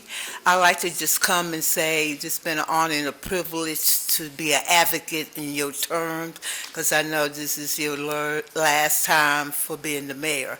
And thank God for Vice Mayor Cobbs and all the other city council members. Shout out to Santez Jones for helping getting that designated smoking area done, and the city manager, and a shout out again to Miss Angie. But what I come to speak about is about being a clergy of the cloth of the Lord Jesus Christ in the city of Roanoke, Virginia. Okay? As an intercessor and a prayer warrior in the city, I moved away from here in 1980, came back, sent back in 2019. There has been great improvements in the city. I'm from the mountains, so I've come to the city. But this is what we need to focus on in the new council members as they get elected for 2025 and on up. Because I'm standing and representing the people. Because we the people out here, and we the people on television or Facebook, media, you know, because it might be a lot of people listening, that we have a voice, okay? And we need to rise up, because there's an uprising coming, that our voice shall be heard. And we're here to work together as a unified force to make what? To make Roanoke City an awesome city, because we have the potential to do great. When we at this level, we have the opportunity to go higher up, okay? So the theme of this is, it's time for greater works to be done. And whoever be elected into these positions and seats, we're all going to come together and work as one. Won't be no bias, ain't going to be no little eyes, not going to be no big guy, because we all got to do a work to do, okay? So, to change up some things. And the things that we need to change up and execute on is gun violence, because these are the things that has been done hit my personal family. Gun violence, homelessness, addiction problems. We thank God for the neighborhood and the community that has been advocate for these things in Roanoke, okay? And I just not come just to be a, well, that was fast. Go ahead and finish. Okay. Go ahead and finish. I just want to make this statement. I had mentors. I had Carl T. Tinsley, who was my first reverend pastor, who was the president of the NAACP. I had Ben Tyree. I had Muhammad to help me in the advocacy. I had Mary Neal educational-wise, and we got to do educational. And my mother, my sister, Rockley and Charlotte Bratton, they was advocate also and taught us to respect one another as human beings. So if we come together, not thinking because I'm Dr. So-and-so and I'm this person, but to make Roanoke the better and greater city that it can be. And I think for the advocate of the leaders I'm under now, and that's Dr. Laura Hartman and the Braggs, and also Friends of Washington Park, the advocate Kathy Carter. And so therefore, I'm decreeing and declaring that it will be so in this 2025 election, that our names in Roanoke, Virginia is going to be greater than what y'all even think or can imagine it can be so. Thank you. Amen.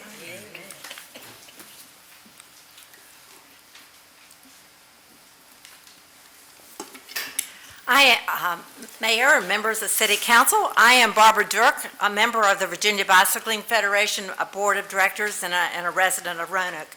In 2023, I spoke several times before the Legislative Committee and shared with Roanoke City Schools about the necessary opportunities to make Roanoke a healthy community.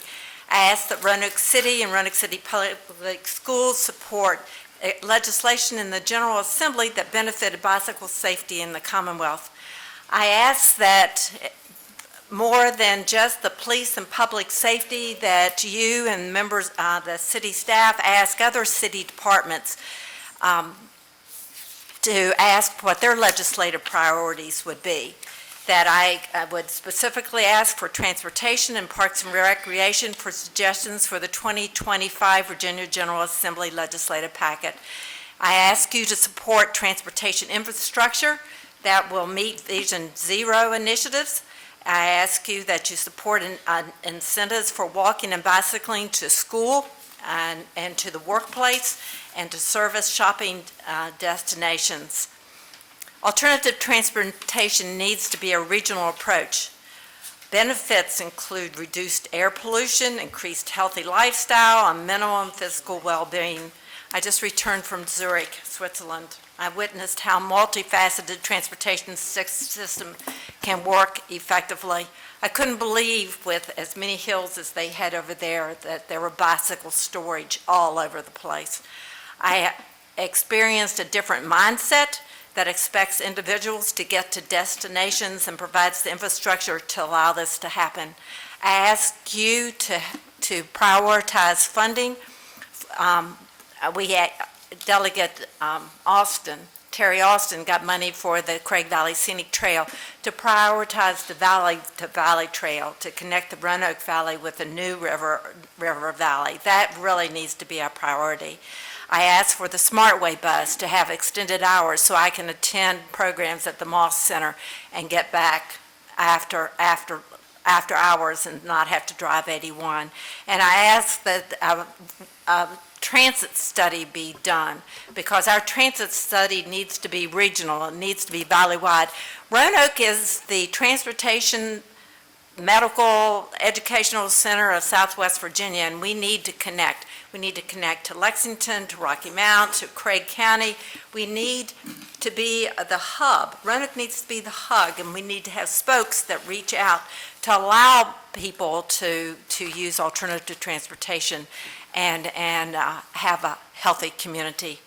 So I ask that our legislative packet include more than just police and public safety in schools, that you reach out and include alternative transportation, particularly on a regional basis. Thank you. Mr. Mayor, can I say something? Ms. Dirk? Yes, ma'am. If you could pull out the things that are requests for the legislative packet, because all of them wouldn't be applicable, and email them to me and copy Mr. Spencer. I copied Lisa Cook. Is she no longer? No, ma'am. Okay. So who do I? You can send them to me and copy Mr. Spencer. And I will send you again some of the specifics. Thank you. And the Virginia Bicycling Federation has some agenda items too. That were. Thank you. And our last speaker is Polly Branch.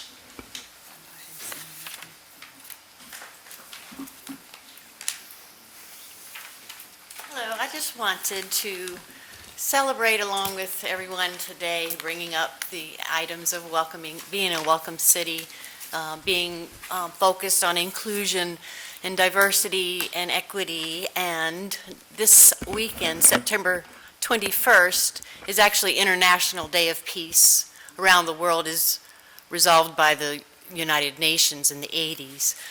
I wanted to remind everyone that it takes these communication skills, these deep reaching into our past in order to reach for the future. Being born in Roanoke, on the other side of the tracks, and I want to admit that I've been embarrassed not to know the history of Roanoke, and have learned in the last 30 years, met the civil rights icons and the amazing people who've been involved in working to integrate Roanoke and to highlight some of the needs that, unless those wounds are healed, some of these far-reaching future goals are more difficult to reach. So I just wanted to celebrate, acknowledge, recognize that Gainsborough is still an item that we are still working on.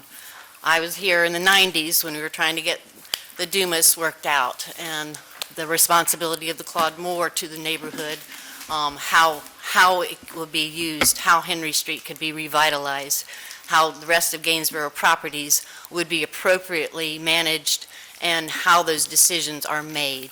Oftentimes, the policies and the methods are not clarified, even for decades, and that's okay. But so we are where we are, and we can recognize that situation and seek to continue to work together as the brilliant citizens that we are, and more brilliant as the decades go by, as we welcome in new people that don't have some of the past patterns of behavior and forgetting some of our past that we want to overcome and we want to heal. So I just want to thank you for the opportunity to speak today.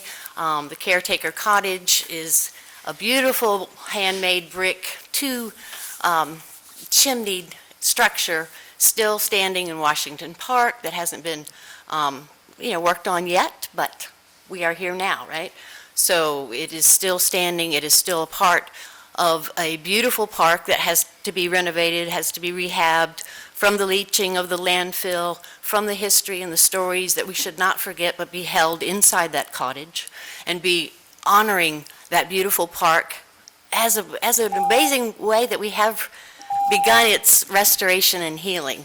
And so, thumbs up for everybody who's part of that process and willing to do the hard work. Thank you. Thank you. That's the last speaker. That concludes our speakers on the hearing of citizens upon public matters. Our next item is the consent agenda. And I have two closed meetings. All matters listed under the consent agenda are considered to be routine by members of City Council and will be enacted by one motion. There will be no separate discussion of the item. If discussion is desired, the item will be removed from the consent agenda and considered separately. I have a request from Councilwoman Patricia White Board, the Chair of the City Council Personnel Committee, to convene in a closed meeting to discuss a personnel matter pursuant to Section 2.2-3711 Code of Virginia as amended. I need we'll vote on that. But should we do that now? Let's just vote on this closed session. Yes, you can vote on the closed session separately if you wish. Okay. I need a motion on this. So moved. All right. Madam Clerk, Yes, sir. can I'll you call the roll. call the roll on this one? Mr. Fitzpatrick. Aye. Vice Mayor Cobb. Aye. Ms. White Boyd. Aye. Mr. Volleson. Aye. Ms. Moon Reynolds. Aye. And Mayor Lee. Aye. Thank you. I want to also call your attention to a closed meeting from our city attorney to convene in a closed meeting for discussion of a possible disposal of publicly owned property, where discussion in an open meeting would adversely affect the bargaining position or negotiating strategy of the public body pursuant to Section 2.2-3711 Code of Virginia as amended. I need a motion. All right, Madam Clerk, can you call the roll on that? Yes. Mr. Fitzpatrick. Aye. Vice Mayor Cobb. Aye. Ms. White Boyd. Aye. Mr. Volleson. Aye. Ms. Moon Reynolds. Aye. And Mayor Lee. Aye. Thank you. All right, now I need a motion on approval of the overall consent agenda. So moved. Second. Madam Clerk, can you please call the roll? Mr. Fitzpatrick. Aye. Vice Mayor Cobb. Aye. Ms. White Boyd. Aye. Mr. Volleson. Aye. Ms. Moon Reynolds. Aye. Ms. Sanchez Jones. And Mayor Lee. Aye. And the consent agenda is approved. Thank you. Now we move down to our regular agenda, which is, item number 5 is a public hearing. We have none this afternoon.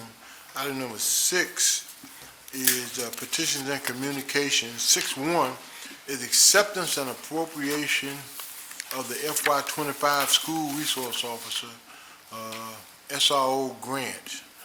There are two measures. The first one is a resolution. Move the resolution. Second. Madam Clerk, please read the title paragraph. Are we okay? You had a look on your face. Well, I had to look and see who Oh, okay, moved it. I got you. Miss White Boyd. Okay. Okay. All right, I will read the resolution now. A resolution authorizing acceptance of the FY25 School Resource Officer Grant made to the City of Roanoke Sheriff's Office by the Virginia Department of Criminal Justice Services and authorizing execution of any required documentation on behalf of the city. All right. It is, Sheriff, you gonna speak on that, or? You don't have to, just say you get up. Oh, wow, speak. Mayor, Vice Mayor, members of council, Dr. Patton, Spencer, thank y'all again. So, Connie, come on up with me. The Sheriff's Office, for 3 years, we were tasked to make sure that we put in for this grant. And as you all know, we were awarded this grant for the third time. And this grant helps support my SRO has been in the 17 elementary schools here in the city of Roanoke. And so again, I appreciate our team for going after the grant, and then they're awarding it to us, so that way we can make sure that our kids are safe inside the school. So I did not want to not speak at council, because I do appreciate their commitment for going after these grants, so that the way it can support salaries and things like that that's needed. So thank you. Thank you, Sheriff. Thank you. Congratulations. Pardon me, what you say? Oh, let me thank you for what you're doing, and let me say that last week, and we all noticed what happened, I think it was last week, these days go by so fast now, the situation in the school in Georgia.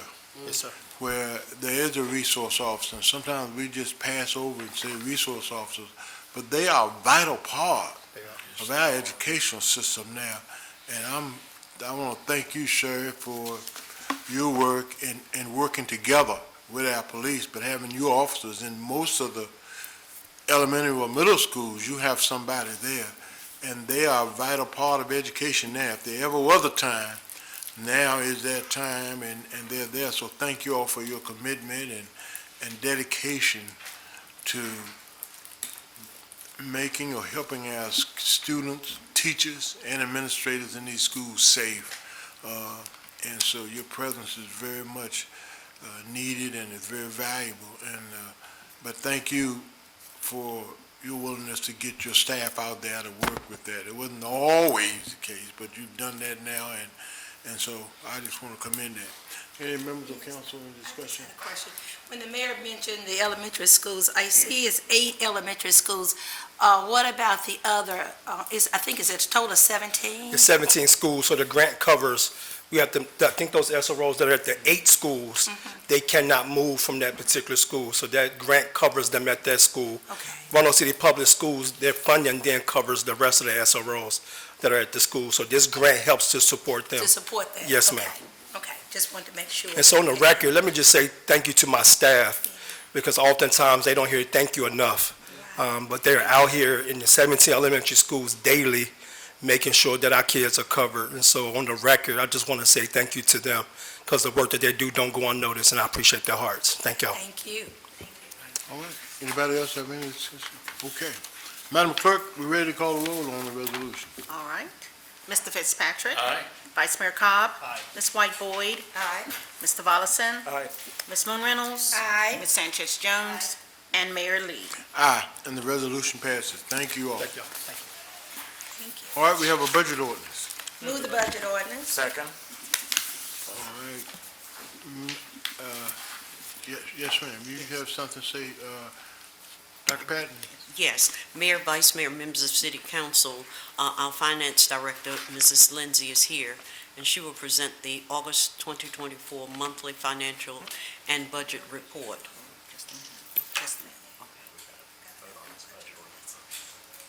Mayor, before she does that, could we vote on this, or should I read the resolution on this matter? Yeah, go ahead, but I kind of like that idea. We giving them a chance to talk first, and then we vote on certain things, but go ahead. Okay. Yeah, go ahead. I'll read the ordinance on this. An Okay. ordinance appropriating funding from the Virginia Department of Criminal Justice Services to provide funding for school resource officer positions, amending and reordaining certain sections of the 2024-2025 grant fund appropriations, and dispensing with the second reading by title of this ordinance. All right, any discussion by members of the council? All right, hearing none, I'll call the call the roll. roll, please. Mr. Fitzpatrick? Aye. Vice Mayor Cobb? Aye. Ms. White Boyd? Aye. Mr. Volleson? Aye. Ms. Moon Reynolds? Aye. Ms. Sanchez Jones? And Mayor Lee. Aye, Okay. thank you. All right. I'll introduce our Yes, ma'am. Mayor, Vice Mayor, members of City Council, our Finance Director, Mrs. Margaret Lindsay, will present the August 2024 monthly financial and budget report.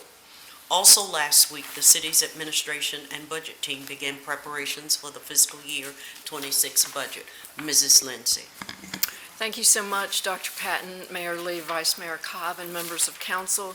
I have new numbers for you for the month end of August. I do want to just comment again, it is the time of year, as was commented in the GRTC meeting earlier today.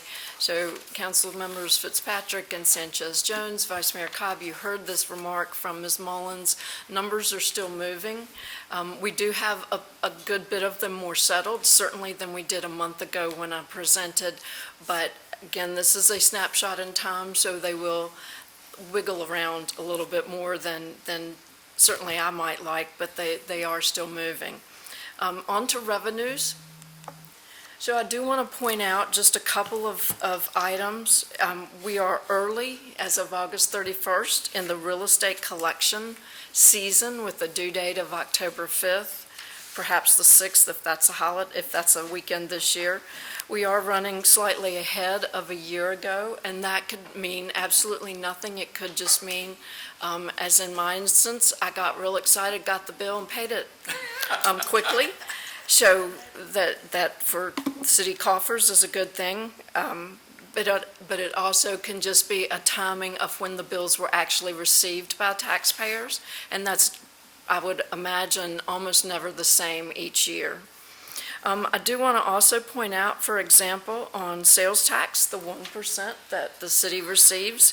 If you look at the fiscal 24 actual column, which is the leftmost, you'll see a minute amount of $248, whereas for fiscal 25, you would see $4.7 million.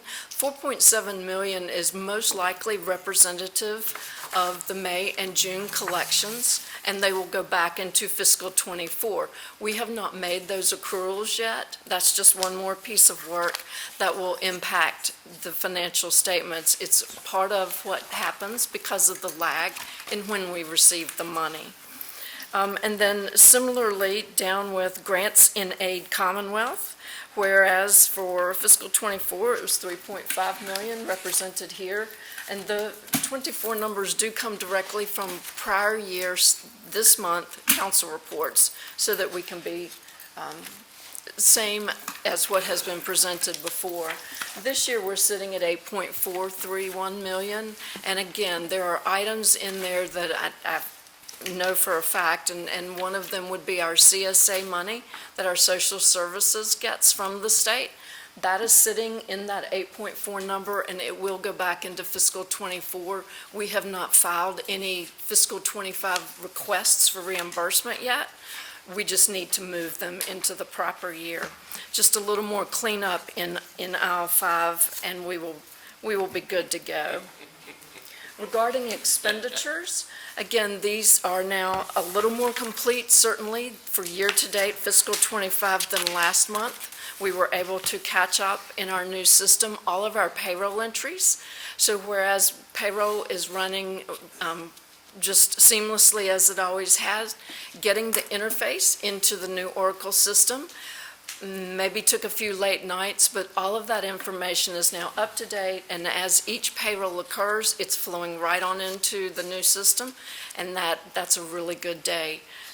That impacts not just the general fund that's shown here, but we also have some payroll items that are paid out of, for example, our grant fund or charged to stormwater and so forth. So all of that is now flowing really well. That was really all I wanted to remark today. I'm happy to take back any questions that you might have. I try not to answer off the cuff unless I'm absolutely sure. And so I'll be pleased to take any questions you might have.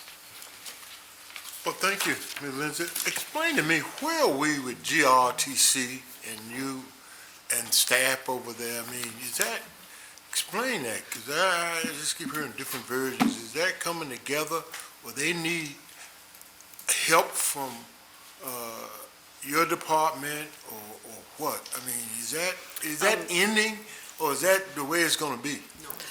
Mr. Cobb would... Well, I know, but I won't go to you. Okay. Go back, yeah. Right now, the budget group has a loaned employee, is the way I look at it. Ms. Tanya Catron is on special assignment. She is a budget senior analyst with the finance department. And she and Ms. Mullins, who is the deputy municipal auditor, are bringing forward all of the fiscal '24 information into proper form. We'll bring that to a closure and make ready for the external auditors, Brown Edwards, and they are meeting monthly with Brown Edwards so that they will know exactly where things are, where things stand, and when they'll be ready to hand over a closed, properly adjusted trial balance. It is not my understanding that will be ongoing, that it will conclude once fiscal '24 is wrapped and handed in a bow over to the external auditors. I'm not aware of the internal parts for looking for staff or anything like that on a go-forward basis. So Don, who works in the municipal auditor's office, Yes, so that's taken away from his staff, that's going over there. yes, sir. And you're saying they're there indefinitely? Can I speak, Mayor? Yes, ma'am. Okay, Mayor, Vice Mayor, members of City Council, as I just indicated, we've started the budget process for the '26 budget. In our first meeting, we discussed the need to utilize the two persons who are key in the city's budget process to begin to help us. So we're looking for their work to be wrapped up because Mrs. Lindsay is in dire need of help for us to build this '26 budget. So we've already discussed it, they are aware, and we're working with them to get those key people back so that they can help formulate the 2026 budget. Okay, is there no timeline on when they get back, or whether you got a goal of a certain time? Soon. Soon as, that would be wonderful to have everybody in their seats. Okay, all right, thank you. all.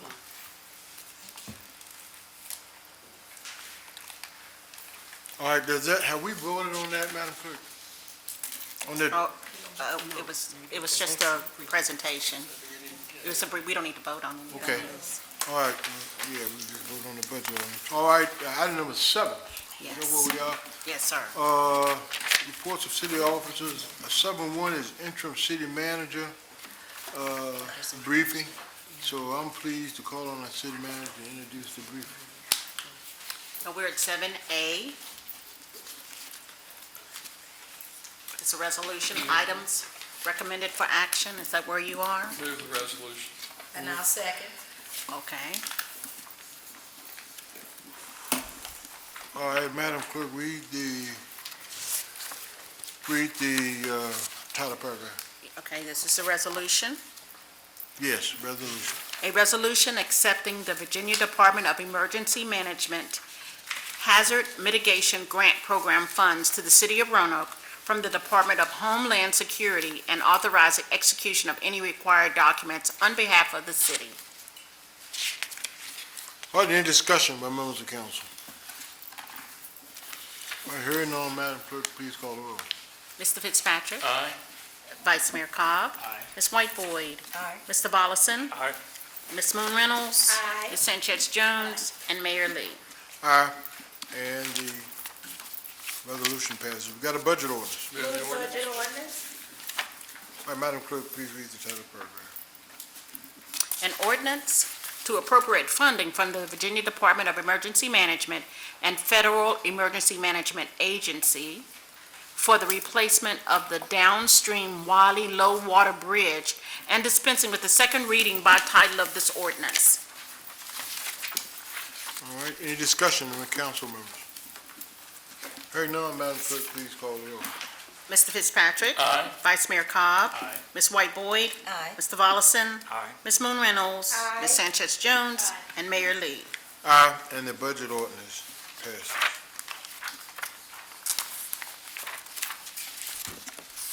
Item number C is acceptance.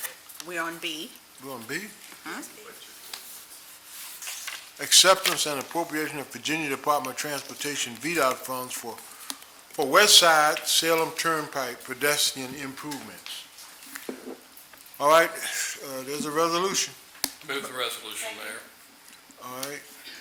Madam Clerk, read the title paragraph. A resolution authorizing the acceptance of the Virginia Department of Transportation FY25 Transportation Alternatives Program funds to implement the West Side Salem Turnpike Pedestrian Improvements Project and authorizing the city manager or her designee to execute and file appropriate documents to obtain such funds. All right, any discussion by members of council? Mayor, if I could, I would like to, if management could speak to this, just to give an overview of what the improvements are. I see where it's including the installation of the curb and gutters with stormwater drain improvements, but I believe this money also comes from, I think, the Smart Scale funds from the VDOT. I'm going to ask Ross Campbell to come forward and answer it, please.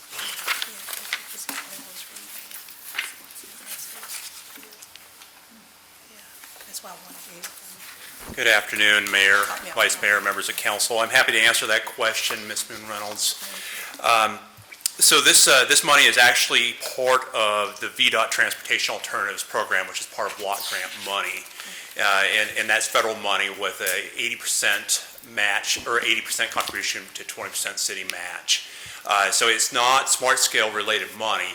The idea and the intent of this program is that these are quick wins to where we can do things to provide alternative forms of transportation. So this project in particular, Councilwoman, is really targeted on connecting the West Side Apartments neighborhood to Peters Creek, and specifically allowing for sidewalk access to Food Line and some of the other neighborhood markets there in the in the neighborhood. So the idea would come out off of West Is this Side. part of the one that came from Salem Turnpike that you originally had, that you was looking at putting sidewalks in, that brought it up to the apartments? So yes, ma'am, and this is it. And so this is money that we were able to get VDOT approval on, again, because we own the right-of-way. It was a very quick win, and we were able to move very quick on it to do that. So what was the project that we voted on previously that was from Peters Creek on Salem Turnpike going around to where Salem View Apartments, where I think you was putting in sidewalks, curb and gutter there, and it just stopped at that point? I'm not familiar, but let me, if you don't mind, let me get a Because little I bit more specifics recall- on that, and I'll I come recall back. us adopting grant money, and it was a VDOT. Yes, So yes, I'm just ma'am. trying to see if the money is just now coming in, or what this pertains to. Okay, Can do, yes, Okay. ma'am, thank you. thank you. All right. Anybody else have any discussion? All right, Madam Clerk, you ready to call the roll? All right, Mr. Fitzpatrick. Aye. Vice Mayor Cobb. Aye. Ms. White Boyd. Aye. Mr. Volleson. Aye. Ms. Moon Reynolds. Aye. Ms. Sanchez Jones. And Mayor Lee. Aye, and the resolution passes. There's a budget ordinance. Move the ordinance, Mayor. Second. All right. Madam Clerk, could you read the title first? Yes.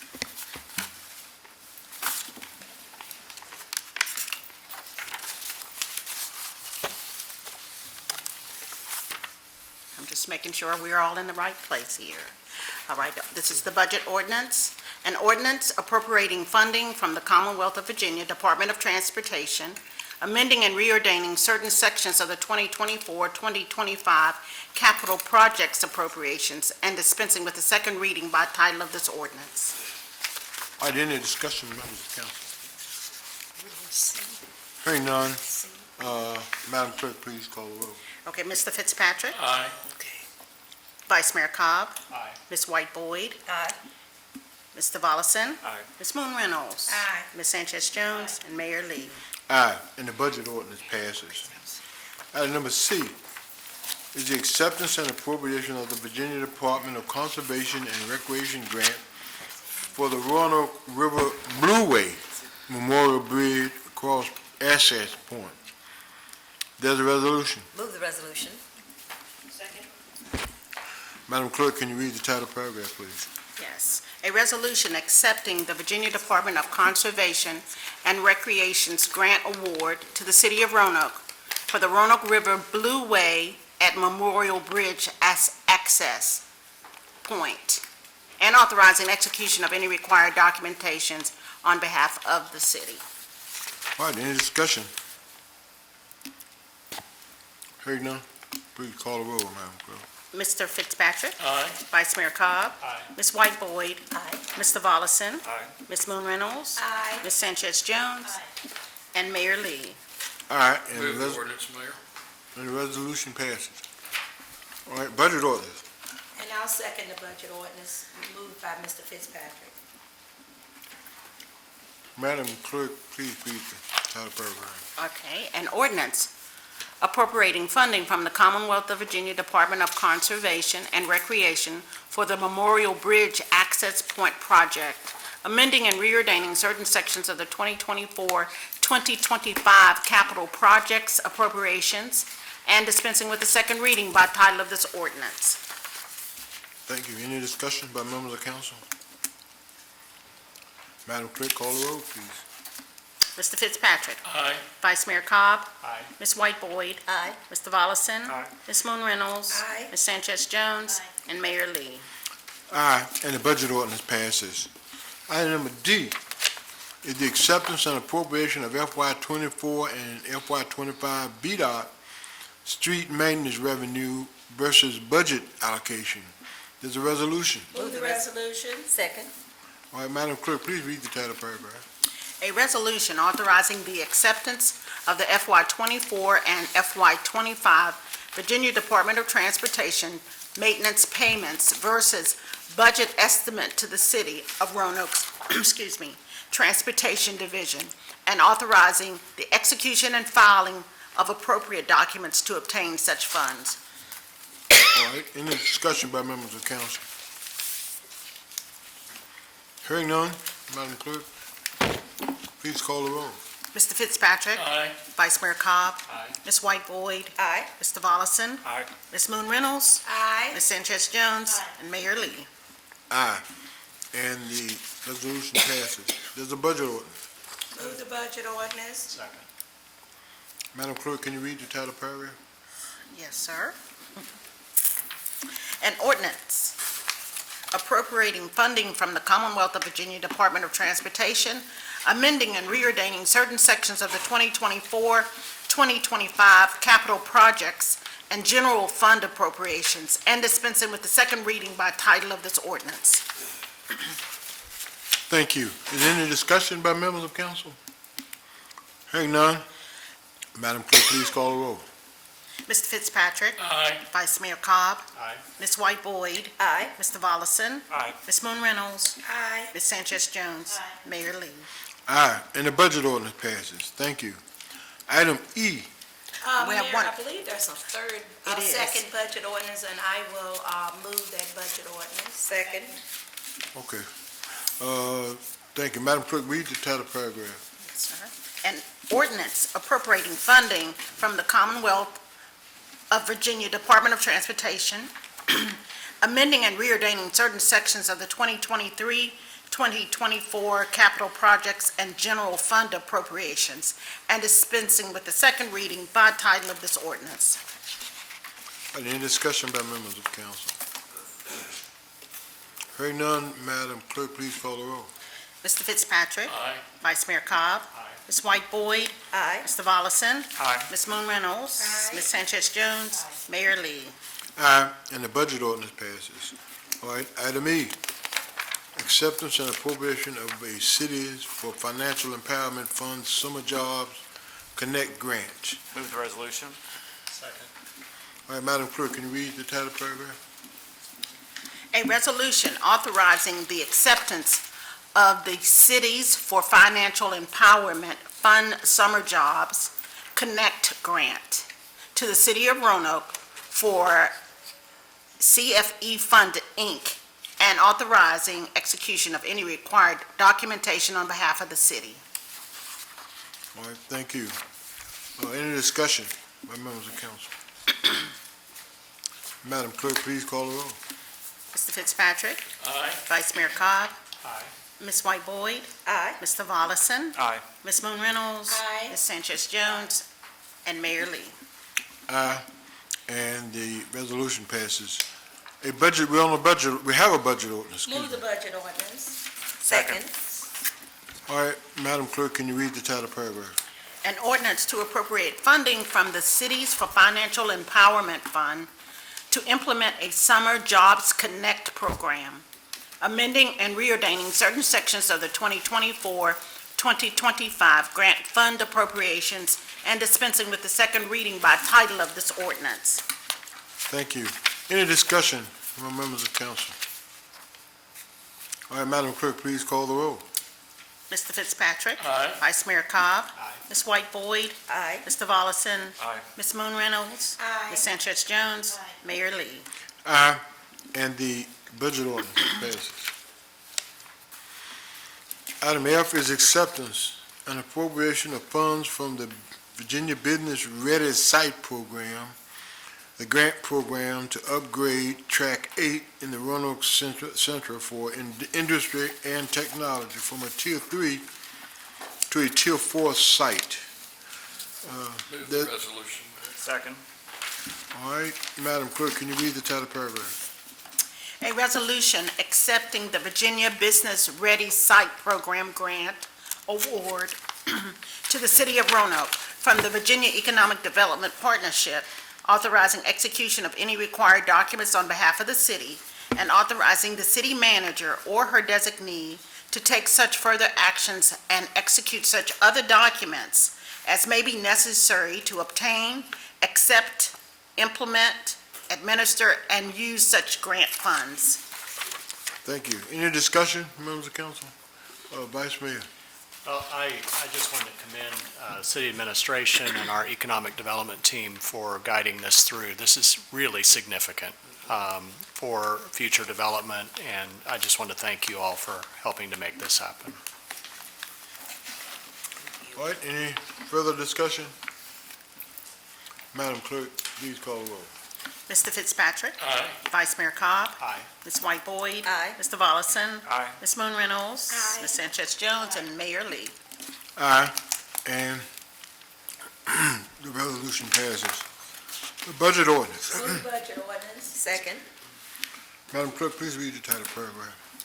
An ordinance to appropriate funding from the Virginia Economic Development Partnership, amending and reordaining certain sections of the 2024-2025 grant fund appropriations, and dispensing with the second reading by title of this ordinance. All right, any discussion? Madam Clerk, please call the roll. Mr. Fitzpatrick? Aye. Vice Mayor Cobb? Aye. Ms. White Boyd? Aye. Mr. Volleson? Aye. Ms. Moon Reynolds? Aye. Ms. Sanchez Jones? And Mayor Lee. Aye, and the budget ordinance passes. Item G is the acceptance and appropriation of a Cities for Financial Empowerment Fund expert partner and mentor stipend. There's a resolution. Move the resolution. Second. Madam Clerk, please read the title paragraph. A resolution authorizing the acceptance of the Cities for Financial Empowerment, CFE, Fund Expert Partner and Mentor stipend to the City of Roanoke for the CFE Fund, Inc., authorizing the city manager or her designee to execute the memorandum of understanding and authorizing execution of any required documentation on behalf of the city. Thank you. Any discussion? Hearing none, Madam Clerk, call the roll, please. Mr. Fitzpatrick? Aye. Vice Mayor Cobb? Aye. Ms. White Boyd? Aye. Mr. Volleson? Aye. Ms. Moon Reynolds? Aye. Ms. Sanchez Jones? And Mayor Lee. Aye, and the resolution passes. There's a budget ordinance. Move the ordinance. Second. Madam Clerk, please read, is there a second? Yes. Second. Madam Clerk, please read the title paragraph. An ordinance to appropriate funding from the Cities for Financial Empowerment, CFE Fund, Inc., for an expert partner and mentor stipend, amending and reordaining certain sections of the 2024-2025 grant fund appropriations and dispensing with the second reading by title of this ordinance. Thank you. Any discussion by members of council? Hearing none, Madam Clerk, please call the roll. Mr. Fitzpatrick? Aye. Vice Mayor Cobb? Oh, he's out. Ms. White Boyd? Aye. Mr. Volleson? Aye. Ms. Moon Reynolds? Aye. Ms. Sanchez Jones? And Mayor Lee. Aye, and the budget ordinance passes. Thank you. Item H, the acceptance and appropriation of a Virginia Housing FY24 Community Impact Planning Grant. There's a resolution. Move the resolution. Is there a second? Yes. Ms. Sanchez Jones. I can't hear you down there, Mr. Moon. You got talking on your mic? Aye. Okay. That's better. Second. Madam Clerk, please read the title paragraph. All right. A resolution accepting the Virginia Housing FY24 Community Impact Planning Grant to the City of Roanoke from the Virginia Housing Development Authority, authorizing execution of any required documents on behalf of the city, and authorizing the city manager or her designee to take such further actions and execute such other documents as may be necessary to obtain, accept, implement, administer, and use such grant funds. Thank you. Any discussion? Yes, Mr. Mayor, I would ask for some information on this particular report. All right, you want to, are you directing your, Yes, to the Questions? city manager, Okay.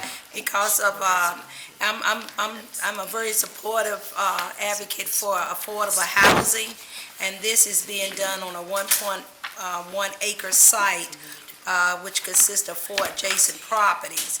And I just wanted to see if we could get some information on this project. I'm just not sure. I was reading the report, but I just wanted, if you could, share some additional information, or just give us some at the next meeting, that would be fine as well.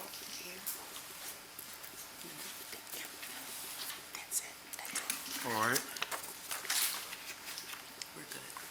Can you respond to that? Yes, Dr. Mayor, Patton? Vice Mayor, members of City Council, I'm going to call Mr. Leftwich up to speak to this particular grant.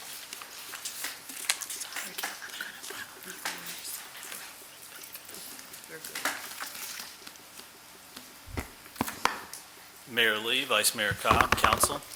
I'm happy to answer any questions, or I'll just start the Yes, go ahead. the grant I'm itself. just reading where you've applied and you received the grant. Yes. And it's to create a concept plan for this affordable housing development. So I just want you to go from there. That's correct. This is a Yes. property off of Norton Avenue between, kind of bounded by Hollins Road Northeast and Liberty Road Northeast. There's several properties there. The property owner approached us about wanting to do something with the property, looking to do affordable housing. So we sought this grant through Virginia Housing to help them develop a plan for that site. There's no plan developed yet. But this will help them have funds to engage a consultant, engage the community, and develop some ideas on what that property could be and how it could support affordable housing. I'm just trying to think, Liberty Road, going all the way over to Hollins at the traffic light somewhere. I'm just trying to get a landscape. I'm just trying to, landmark, I'm sorry. Would it help if I showed you a map? Yes, it would. But, okay. It was just because I was looking for it here and it wasn't here. Okay. So this is Hollins Road. This is Norton.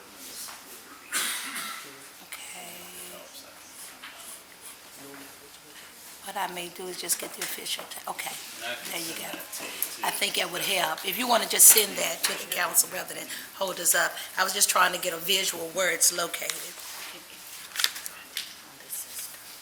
All right, so are you satisfied? Yes, sir, I am. I was just trying to get an understanding, and All right. he's helped me. Thank you. Madam Clerk, can you call the roll on this? Yes, sir. This resolution? Mr. Fitzpatrick, Aye. Vice Mayor Cobb, Aye. Ms. White Boyd. Aye. Mr. Volleson. Ms. Moon. Aye, sorry. Okay, that's no problem. Ms. Moon Reynolds. Aye. Ms. Sanchez Jones. And Mayor Lee. Aye, and the resolution passes. All right, we have a budget ordinance. Move the budget ordinance. Second. All right, Madam Clerk, can you read the title paragraph, please? Yes, sir. An ordinance to appropriate funding from the Virginia Housing Development Authority, amending and reordaining certain sections of the 2024-2025 grant fund appropriations, and dispensing with the second reading by title of this ordinance. All right, any discussion by members of council? Hearing none, Madam Clerk, please call the roll. Mr. Fitzpatrick. Aye. Vice Mayor Cobb. Aye. Ms. White Boyd. Aye. Mr. Volleson. Aye. Ms. Moon Reynolds. Aye. Ms. Sanchez Jones. And Mayor Lee. Aye, and the budget ordinance passes. Item I is acceptance and appropriation of an FY24 Virginia Brownfields Restoration and Economic Redevelopment Assistance Fund grant. There's a resolution. Move the resolution. Second. Madam Clerk, can you read the title paragraph? A resolution accepting the FY24 Virginia Brownfields Restoration and Economic Development Assistance Fund grant from the Virginia Economic Development Partnership and Department of Environmental Quality made to the City of Roanoke and authorizing execution of any required documents on behalf of the city. Well, any discussion by members of council? Hearing none, Madam Clerk, call the roll, please. All right. Mr. Fitzpatrick? Aye. Vice Mayor Cobb? Aye. Ms. White Boyd? Aye. Mr. Volleson? Aye. Ms. Moon Reynolds? Aye. Ms. Sanchez Jones? And Mayor Lee. Aye, and the resolution passes. We now have a budget ordinance. Move the budget ordinance. All right, Madam Clerk, please read the title paragraph. An ordinance to appropriate funding from the Virginia Economic Development Partnership and the Department of Environmental Quality, amending and reordaining certain sections of the 2024-2025 grant fund appropriations, and dispensing with the second reading by title of this ordinance. All right. Is there any discussion? All right, Madam Clerk, please call the roll. Mr. Fitzpatrick? Aye. Vice Mayor Cobb? Aye. Ms. White Boyd? Aye. Mr. Volleson? Aye. Ms. Moon Reynolds? Aye. Ms. Sanchez Jones? Mayor Lee? Aye. And the budget ordinance passed. Item J is the acceptance and appropriation of Safer Communities Program from the Commonwealth of Virginia Department of Criminal Justice Services. There's a resolution. Move the resolution. Second. All right, Madam Clerk, can you read the title paragraph? Yes, sir. A resolution authorizing the acceptance of the Safer Communities Program grant made to the City of Roanoke by the Commonwealth of Virginia Department of Criminal Justice Services, and authorizing execution of any required documentation on behalf of the city. All right, any discussion by members of council? Mr. Mayor. Yes, sir. Vice Mayor? I just wanted to remind council that part of our legislative efforts last year included having Roanoke listed and becoming one of the safer city communities, which allowed us to apply for this grant, and I'm really delighted that we've received $2.9 million, which can be renewed at the end of 2025. So I'm just really proud of our city administration and Ms. Ferguson for guiding this through and making this possible to continue our efforts to reduce gun violence in the community. Very good, thank you. All right, any further discussion? Madam Clerk, call roll, please. All right. Mr. Fitzpatrick? Aye. Vice Mayor Cobb? Aye. Ms. White Boyd? Aye. Mr. Volleson? Aye. Ms. Moon Reynolds? Aye. Ms. Sanchez Jones? Mayor Lee? Aye. So I come next, right? Thank you, and the resolution passes. There's a budget ordinance. Move the budget ordinance. Second. Madam Clerk, read the title paragraph, please. An ordinance to appropriate funding from the Virginia Department of Criminal Justice Services, amending and reordaining certain sections of the 2024-2025 grant fund appropriations, and dispensing with the second reading by title of this ordinance. All right. Any discussion by members of council? Madam Clerk, call the roll, please. All right. Mr. Fitzpatrick? Aye. Vice Mayor Cobb? Aye. Ms. White Boyd? Aye. Mr. Volleson? Aye. Ms. Moon Reynolds? Aye. Ms. Sanchez Jones? And Mayor Lee? Aye, and the budget ordinance passes. I'm pleased to recognize our city manager for any comments she would have. Yes, Mayor, Vice Mayor, members of City Council, I have a few comments I would like to make. I'd spoken with you about the city working and having an ombudsman person that could be here, that would take your notes, that will return with, at the next meeting, a report back to council. Mrs. Katie Hedrick, who is our Inclusive Services Manager, is in the Communications Office, will serve as the city's ombudswoman. With this responsibility, Mrs. Hendrick will attend city council meetings where she will listen to citizens speak, listen to their concerns, and develop a report back to the city council. As Inclusive Services Manager, she will also serve as the Community Inclusion Coordinator, which she's currently serving. Mrs. Hendricks coordinated the Welcoming Week, which you all just recognized, and it is this week, which we celebrate across the city, and it initiated the process for the city becoming the first municipality in Virginia to be a certified welcoming city. Next is the Savvy Awards. The City County Communications and Marketing Association, known as 3CMA, announced their 2024 winners of its National Savvy Awards competition during a ceremony at the Lowe's Arlington Hotel in Arlington, Texas, on Thursday, September 5th, 2024. The Savvy Awards, held in conjunction with 3CMA's annual conference, recognized outstanding local government achievements in communications, public sector marketing, and resident government relationships. The city of Roanoke won a Savvy Award for Noke News. The judges commented, and I quote, "Great job adjusting to user-viewer video consumption trends and shortening your message to better communicate with your audience."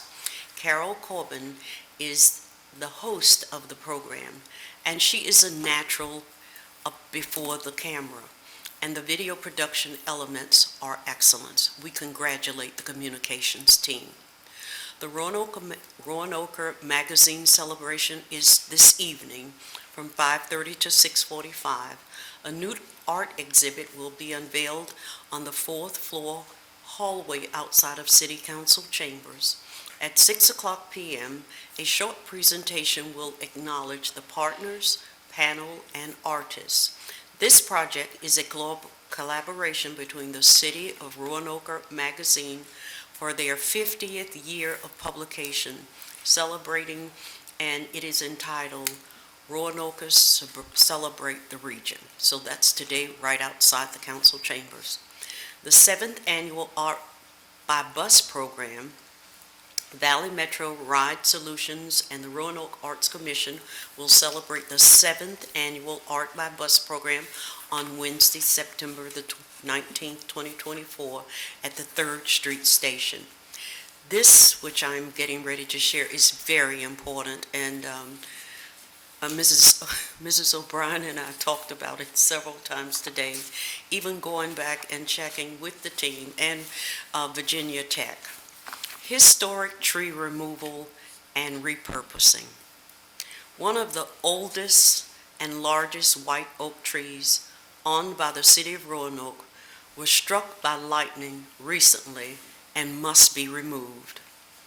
Virginia Tech estimates the tree to have germinated somewhere between 1405 and 1410.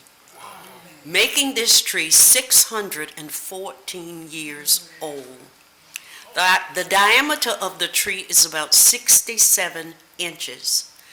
The Urban Forestry Division is working with the contractor to set up a portable sawmill along Brightwell Street Northeast, so lumber slabs from the tree may be repurposed for future projects. We will announce when the removal occurs so citizens interested in using pieces of the bark for building furniture can have a part of this historic tree. I plan to pay my homage to that tree before it is removed and at least touch it and try to hug it. So we invite people to please see this tree before it's removed.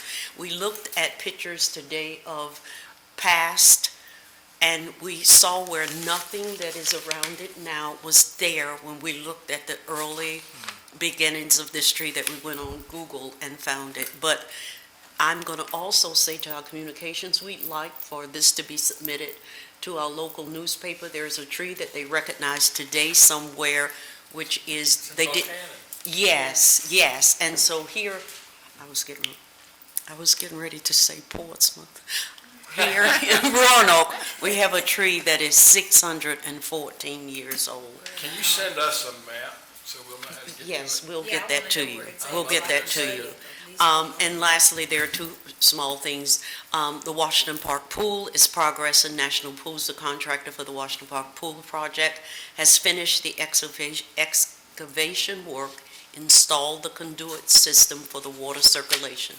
Additionally, construction on the pool house structure will begin this week.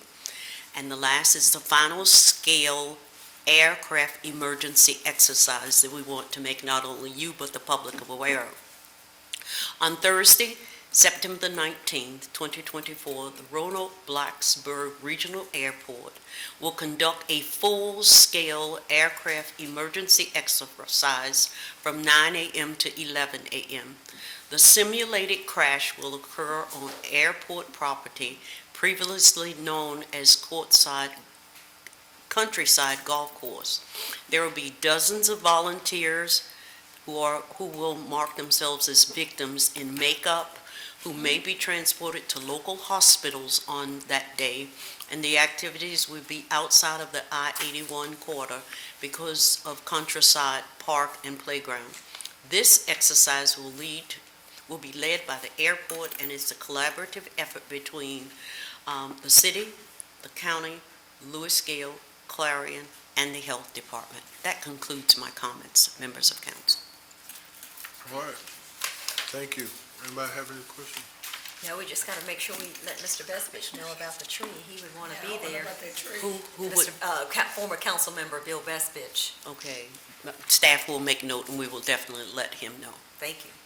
And If we please, can, you we all can try let to see it Rupert too. Cutler know the We're going to other get a map for you. Tree, You can have these. All right, Madam Clerk, we're at item number 2, City Attorney. 2A.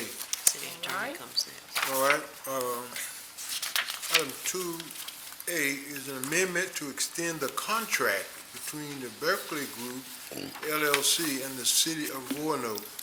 There's a resolution. Move the resolution, Mayor. Second. Madam Clerk, please read the title paragraph. All right. A resolution authorizing the interim city manager's issuance and execution of an amendment to extend the contract between Berkeley Group LLC and the City of Roanoke for the services of Dr. Lydia Pettis Patton, its employee, to continue to serve as interim city manager for the city until such time as council for the City of Roanoke appoints a permanent city manager, or for such transition period as determined by the city. Increase the minimum number of hours worked by Dr. Lydia Pettis Patton from 32 hours to 40 hours, and ratifying the terms and conditions of Dr. Lydia Pettis Patton's temporary appointment. All right, any discussion by members of council? Mayor, I have one point. I think we need to help her understand the word Roanoke instead of Portsmouth. Can we add that? Thank you. I was there so long. Hard to get over habits. Yeah, 30-plus years. Thank you. Let me ask you, since we're on that area Yeah. in the subject, where is the Berkeley Group again? When will we expect to get some candidates to interview? You all already have a meeting scheduled for October the 9th, Mayor. It's on your schedule, and that will be your first meeting with the Berkeley Group. That date fit all of your calendars. Oh, so that's gonna be a meeting, or we're gonna interview candidates? No, that is your first meeting with the Berkeley Group in the return of them closing the search, which closed on September the 6th. Okay. All right, any further discussion? Madam Clerk, call the roll, please. Mr. Fitzpatrick? Aye. Vice Mayor Cobb? Aye. Ms. White Boyd? Aye. Mr. Volleson? Aye. Ms. Moon Reynolds? Aye. Ms. Sanchez Jones? And Mayor Lee. Aye, and the resolution passes. All right, item B is petition the circuit court to request that no special election be ordered to fill the vacancy that will be created by Treasurer Evelyn Watkins Powell's retirement. There's a resolution. Move the resolution. Second. Madam Clerk, read the title paragraph, please. A resolution directing the city attorney to petition the circuit court to request an order that no special election be ordered to fill the vacancy caused by the retirement of City of Roanoke Treasurer Evelyn Watkins Powers, because such vacancy will occur within 55 days prior to the next general election on November 5th, 2024, and the next general election thereafter is November 4th, 2025. Okay. Any discussion? Madam Clerk, please call the roll. Mr. Fitzpatrick? Aye. Vice Mayor Cobb? Aye. Ms. White Boyd? Aye. Mr. Volleson? Aye. Ms. Moon Reynolds? Aye. Ms. Sanchez Jones? And Mayor Lee. Aye, and the resolution passes.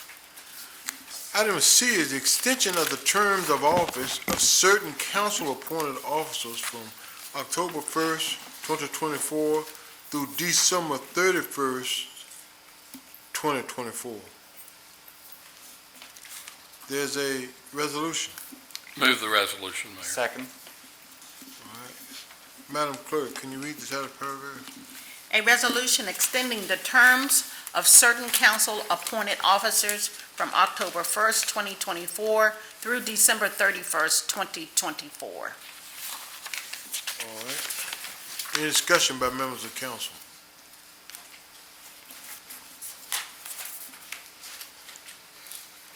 We could save some money, Mayor. Okay.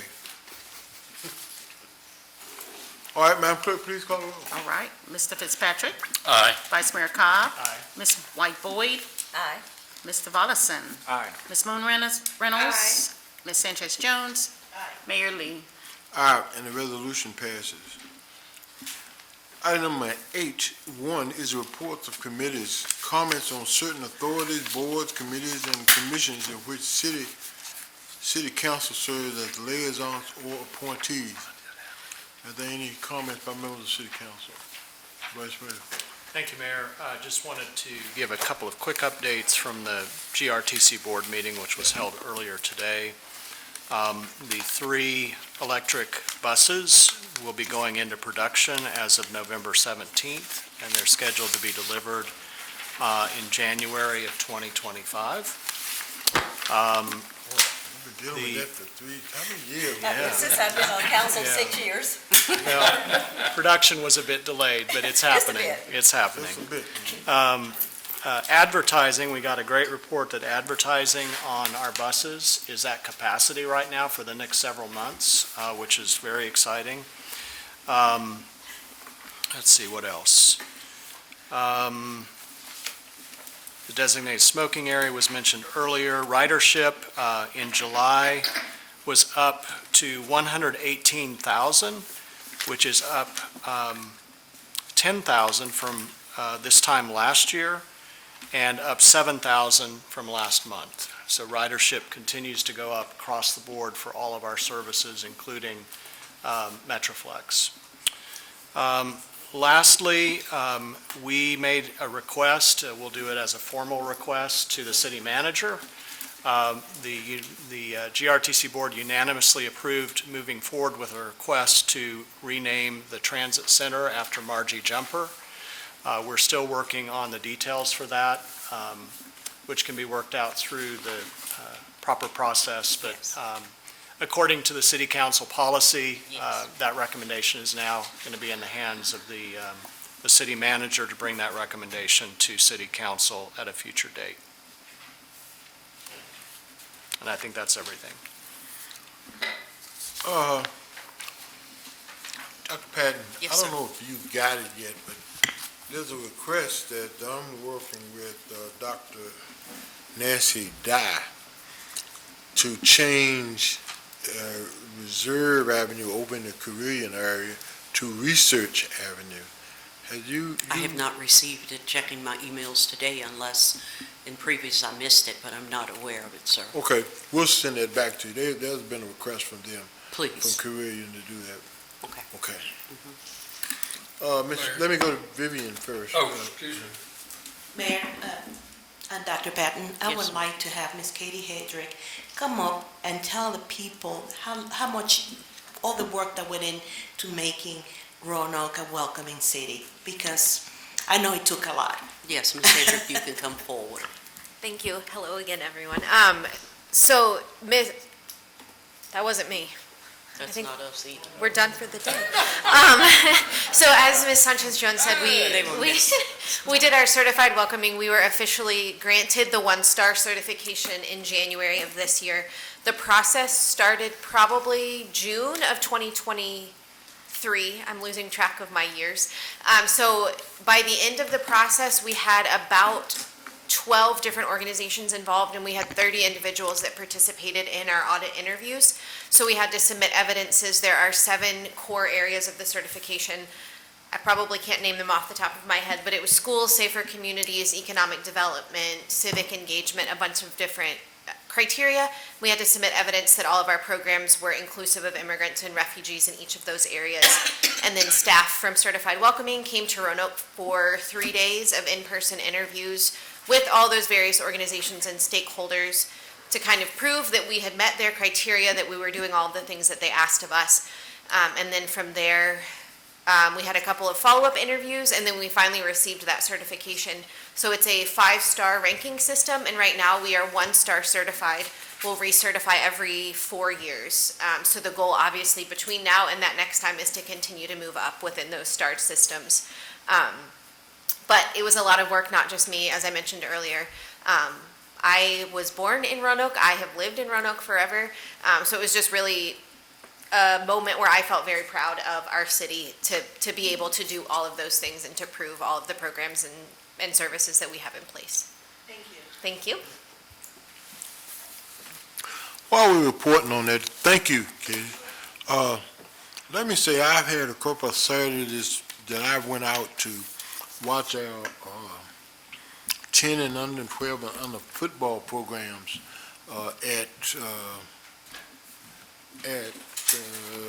well, it was at William Fleming High School. I think they rotated between Fleming and PH.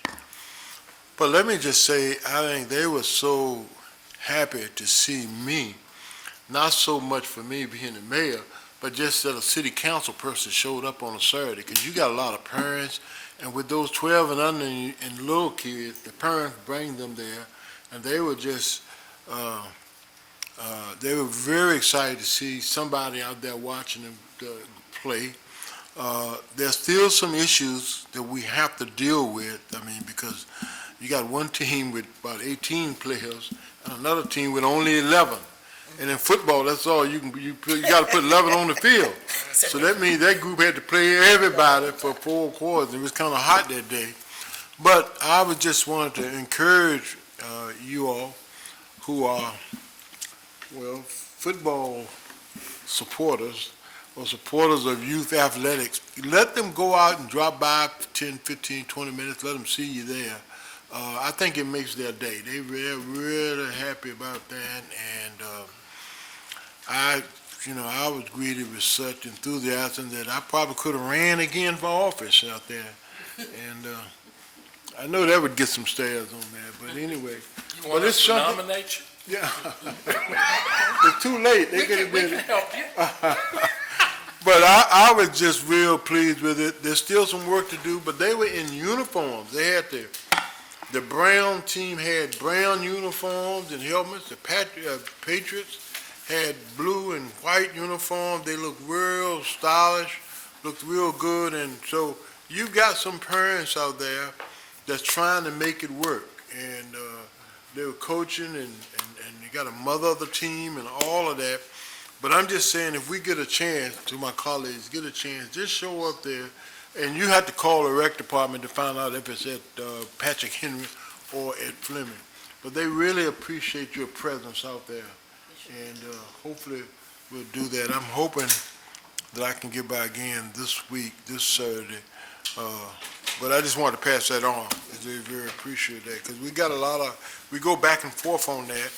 And I know we've had some issues, but they want to see us there knowing that they got the support of what we're doing and what they're doing. And so it's a good thing. So I would encourage you, if you can on Saturday,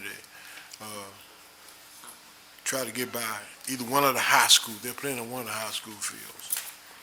Okay, are there any other comments? Yeah, Mr. Mayor. Mr. Fitzpatrick. No, well, you go first. Who? You go first. Oh, okay. I was yielding to you. Thank you, Mr. Mayor. I just wanted to say congratulations to Delta Sigma Theta Sorority in celebrating 85 years of community service. We celebrated at the Benton Moore Memorial last Saturday, and Miss Ferguson was there, who is a soror, Miss Vernon, Miss Sanchez-Jones was there in attendance, Vice Mayor Cobb, and Miss Moon Reynolds, all there having a good time, and it was really very well attended. And I would say also that Mr. Volleson and Mayor Lee also supported, and Dr. Patton, even though they could not be there, because everything happened this past Saturday. Everything that could happen happened this past Saturday, so they couldn't be everywhere, but it was a wonderful event. And I would also be remiss if I did not say congratulations to the members of Alpha Kappa Alpha Sorority, who are also celebrating 85 years of community service in the city of Roanoke. Wow. That is amazing, and they do really good work. So thank you, Mr. Mayor, for the opportunity. Thank you. You just Mr. Fitzpatrick, go ahead. Go ahead, Mayor. No, I was just gonna say, you just remember, where I was on Saturday night was at, the Roanoke Orchestra. Symphony under stars, Oh, I know, wasn't that they had cool? that. And there were so many people there, even those on the hill, it was packed on the hill. It was almost like, and really, it was almost as though the crowd was such that nobody could get in Elmwood. I mean, there was so many people. And I know Elmwood is spread out and you got those hills there. And, but there was people sitting on the hill and it was a tremendous crowd. And as usual, the maestro, David Stewart Wilder, did a good show, a good performance. And that, I've spoken there for the last 4 or 5 years. And the crowd just continues to grow and just come out there. So anytime we get a chance and we can help that symphony out, they're going to be playing all through the holiday season in certain places. But David Wilder does a tremendous job with that orchestra. He's amazing. Can I just say one other thing before you go to Ms. Fitzpatrick? All right, that's it. Yeah, we have, Sheriff Hash had a senior prom at the Bella Vista Room also on Saturday. I saw you were there too, Vice Mayor Cobb. You were making your rounds, but it was well attended. I saw the photos, so I thought that was amazing. A senior prom that I think he said the Attorney General's office sponsored. So that was great. Just like I said, everything that was going to happen happened on last Saturday. Thank you. Mine is just a follow-up to Dr. Patton, and she hasn't had time to do it yet, I know. I know we're getting ready to get some newer signs coming into the region, but I had asked about the opportunity to put on our current signs, number one, 8-time All-America City, which is just one line of vinyl that you could put on there.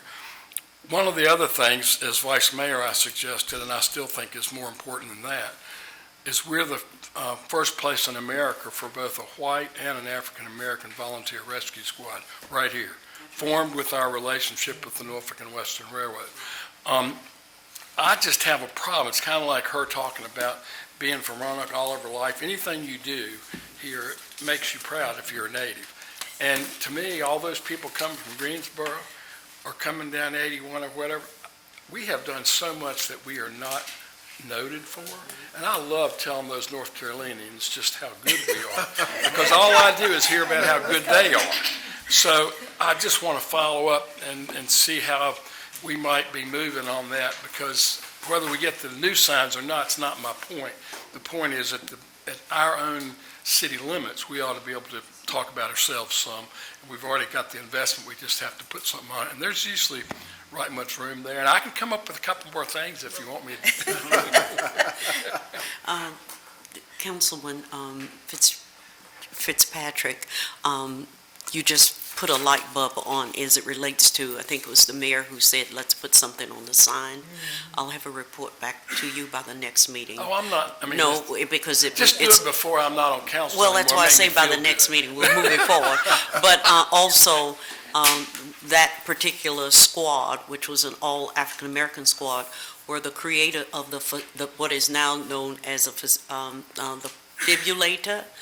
That's right. They've created the first one in America, so there are some really historic I mean, things. there's some neat stuff here, Right. and we, even our own residents, don't know how good we've been. And I think it's one of those things, we always admire Salem in a way because of their pride. I think they have a little too much of it personally, because it's about winning. It's not about winning here, but it's about recognizing how strong our citizens have been and what they've done collectively to make Roanoke a great place. So anything I can do to help. That's right, and through communications, we will create something which is something that will be able to be given out with those things on there, and that will be to give to our tourists when they come to town. So we'll be working on that and have a report back to you at our next meeting. Thank you. Now, remember, our son is the town manager of Boone's Mill. Okay. And he's got signs up, so we have to do something better than he does. Okay, all right. Boone's Mill, okay. Thank you. Let me say, did I see in one magazine that we were the second best city to move in or live We in. did. Best city to what? Move in. It was USA, I think it was. USA. Second best city in the South. In the South, in the second best city in the South. that what I it sent it to said? you, Out yes. of 20 states. Yeah. The second Okay, best city. Well, I know I wanted to send that to the candidates for city council, but I also wanted to, is there any way we can, I don't know, what can you do with that? You do a lot with it.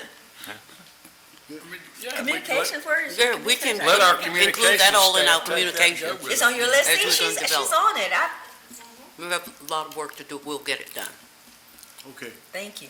thank you. But that probably means you have to stay as mayor. Well, with the money everybody's getting now, I might as well.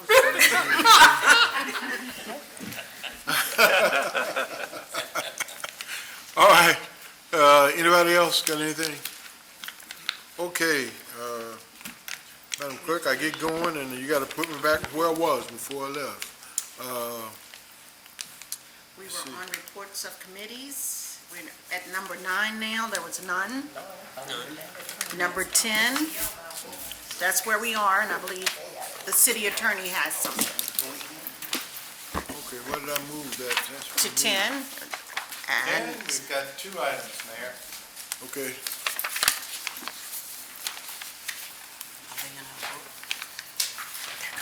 They were 2 walk-on resolutions. That's right, you got them, you got them.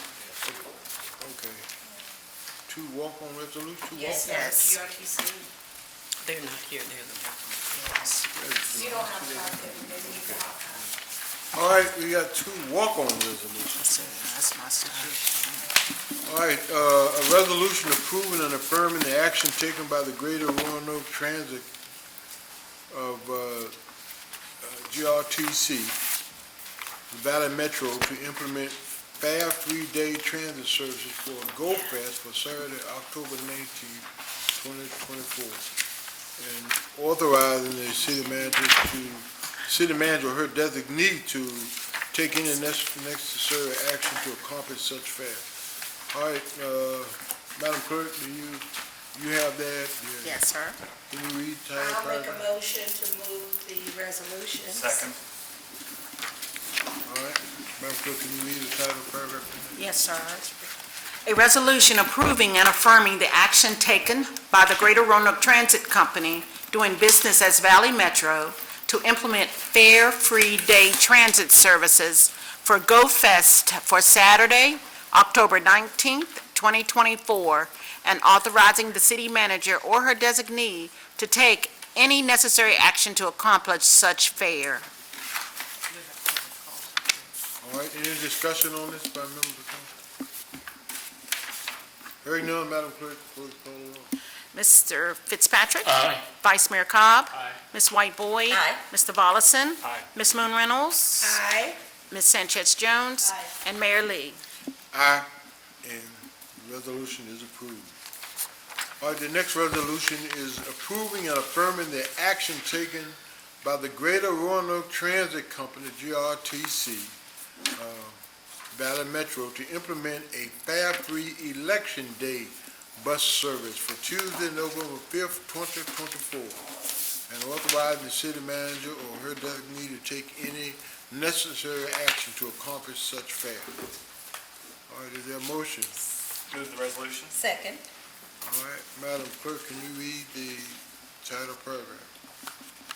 A resolution approving and affirming the action taken by the Greater Roanoke Transit Company doing business as Valley Metro to implement fare-free Election Day bus service for Tuesday, November 5th, 2024, and authorizing the city manager Thank you. or her designee to take any necessary action to accomplish such fare. All right, any discussion? I'm sure with the number of people we got running for office, they would want everybody to take advantage of that opportunity to get them out there on the bus. I mean, we start early voting here September 20th, but those that can on election day, I think it's going to be a pretty robust group out there at that time. So I'm very pleased that we continue to do that. We've been doing that for a few years now. So that's a good thing, to help people really do their civic responsibility. Any more discussion on that?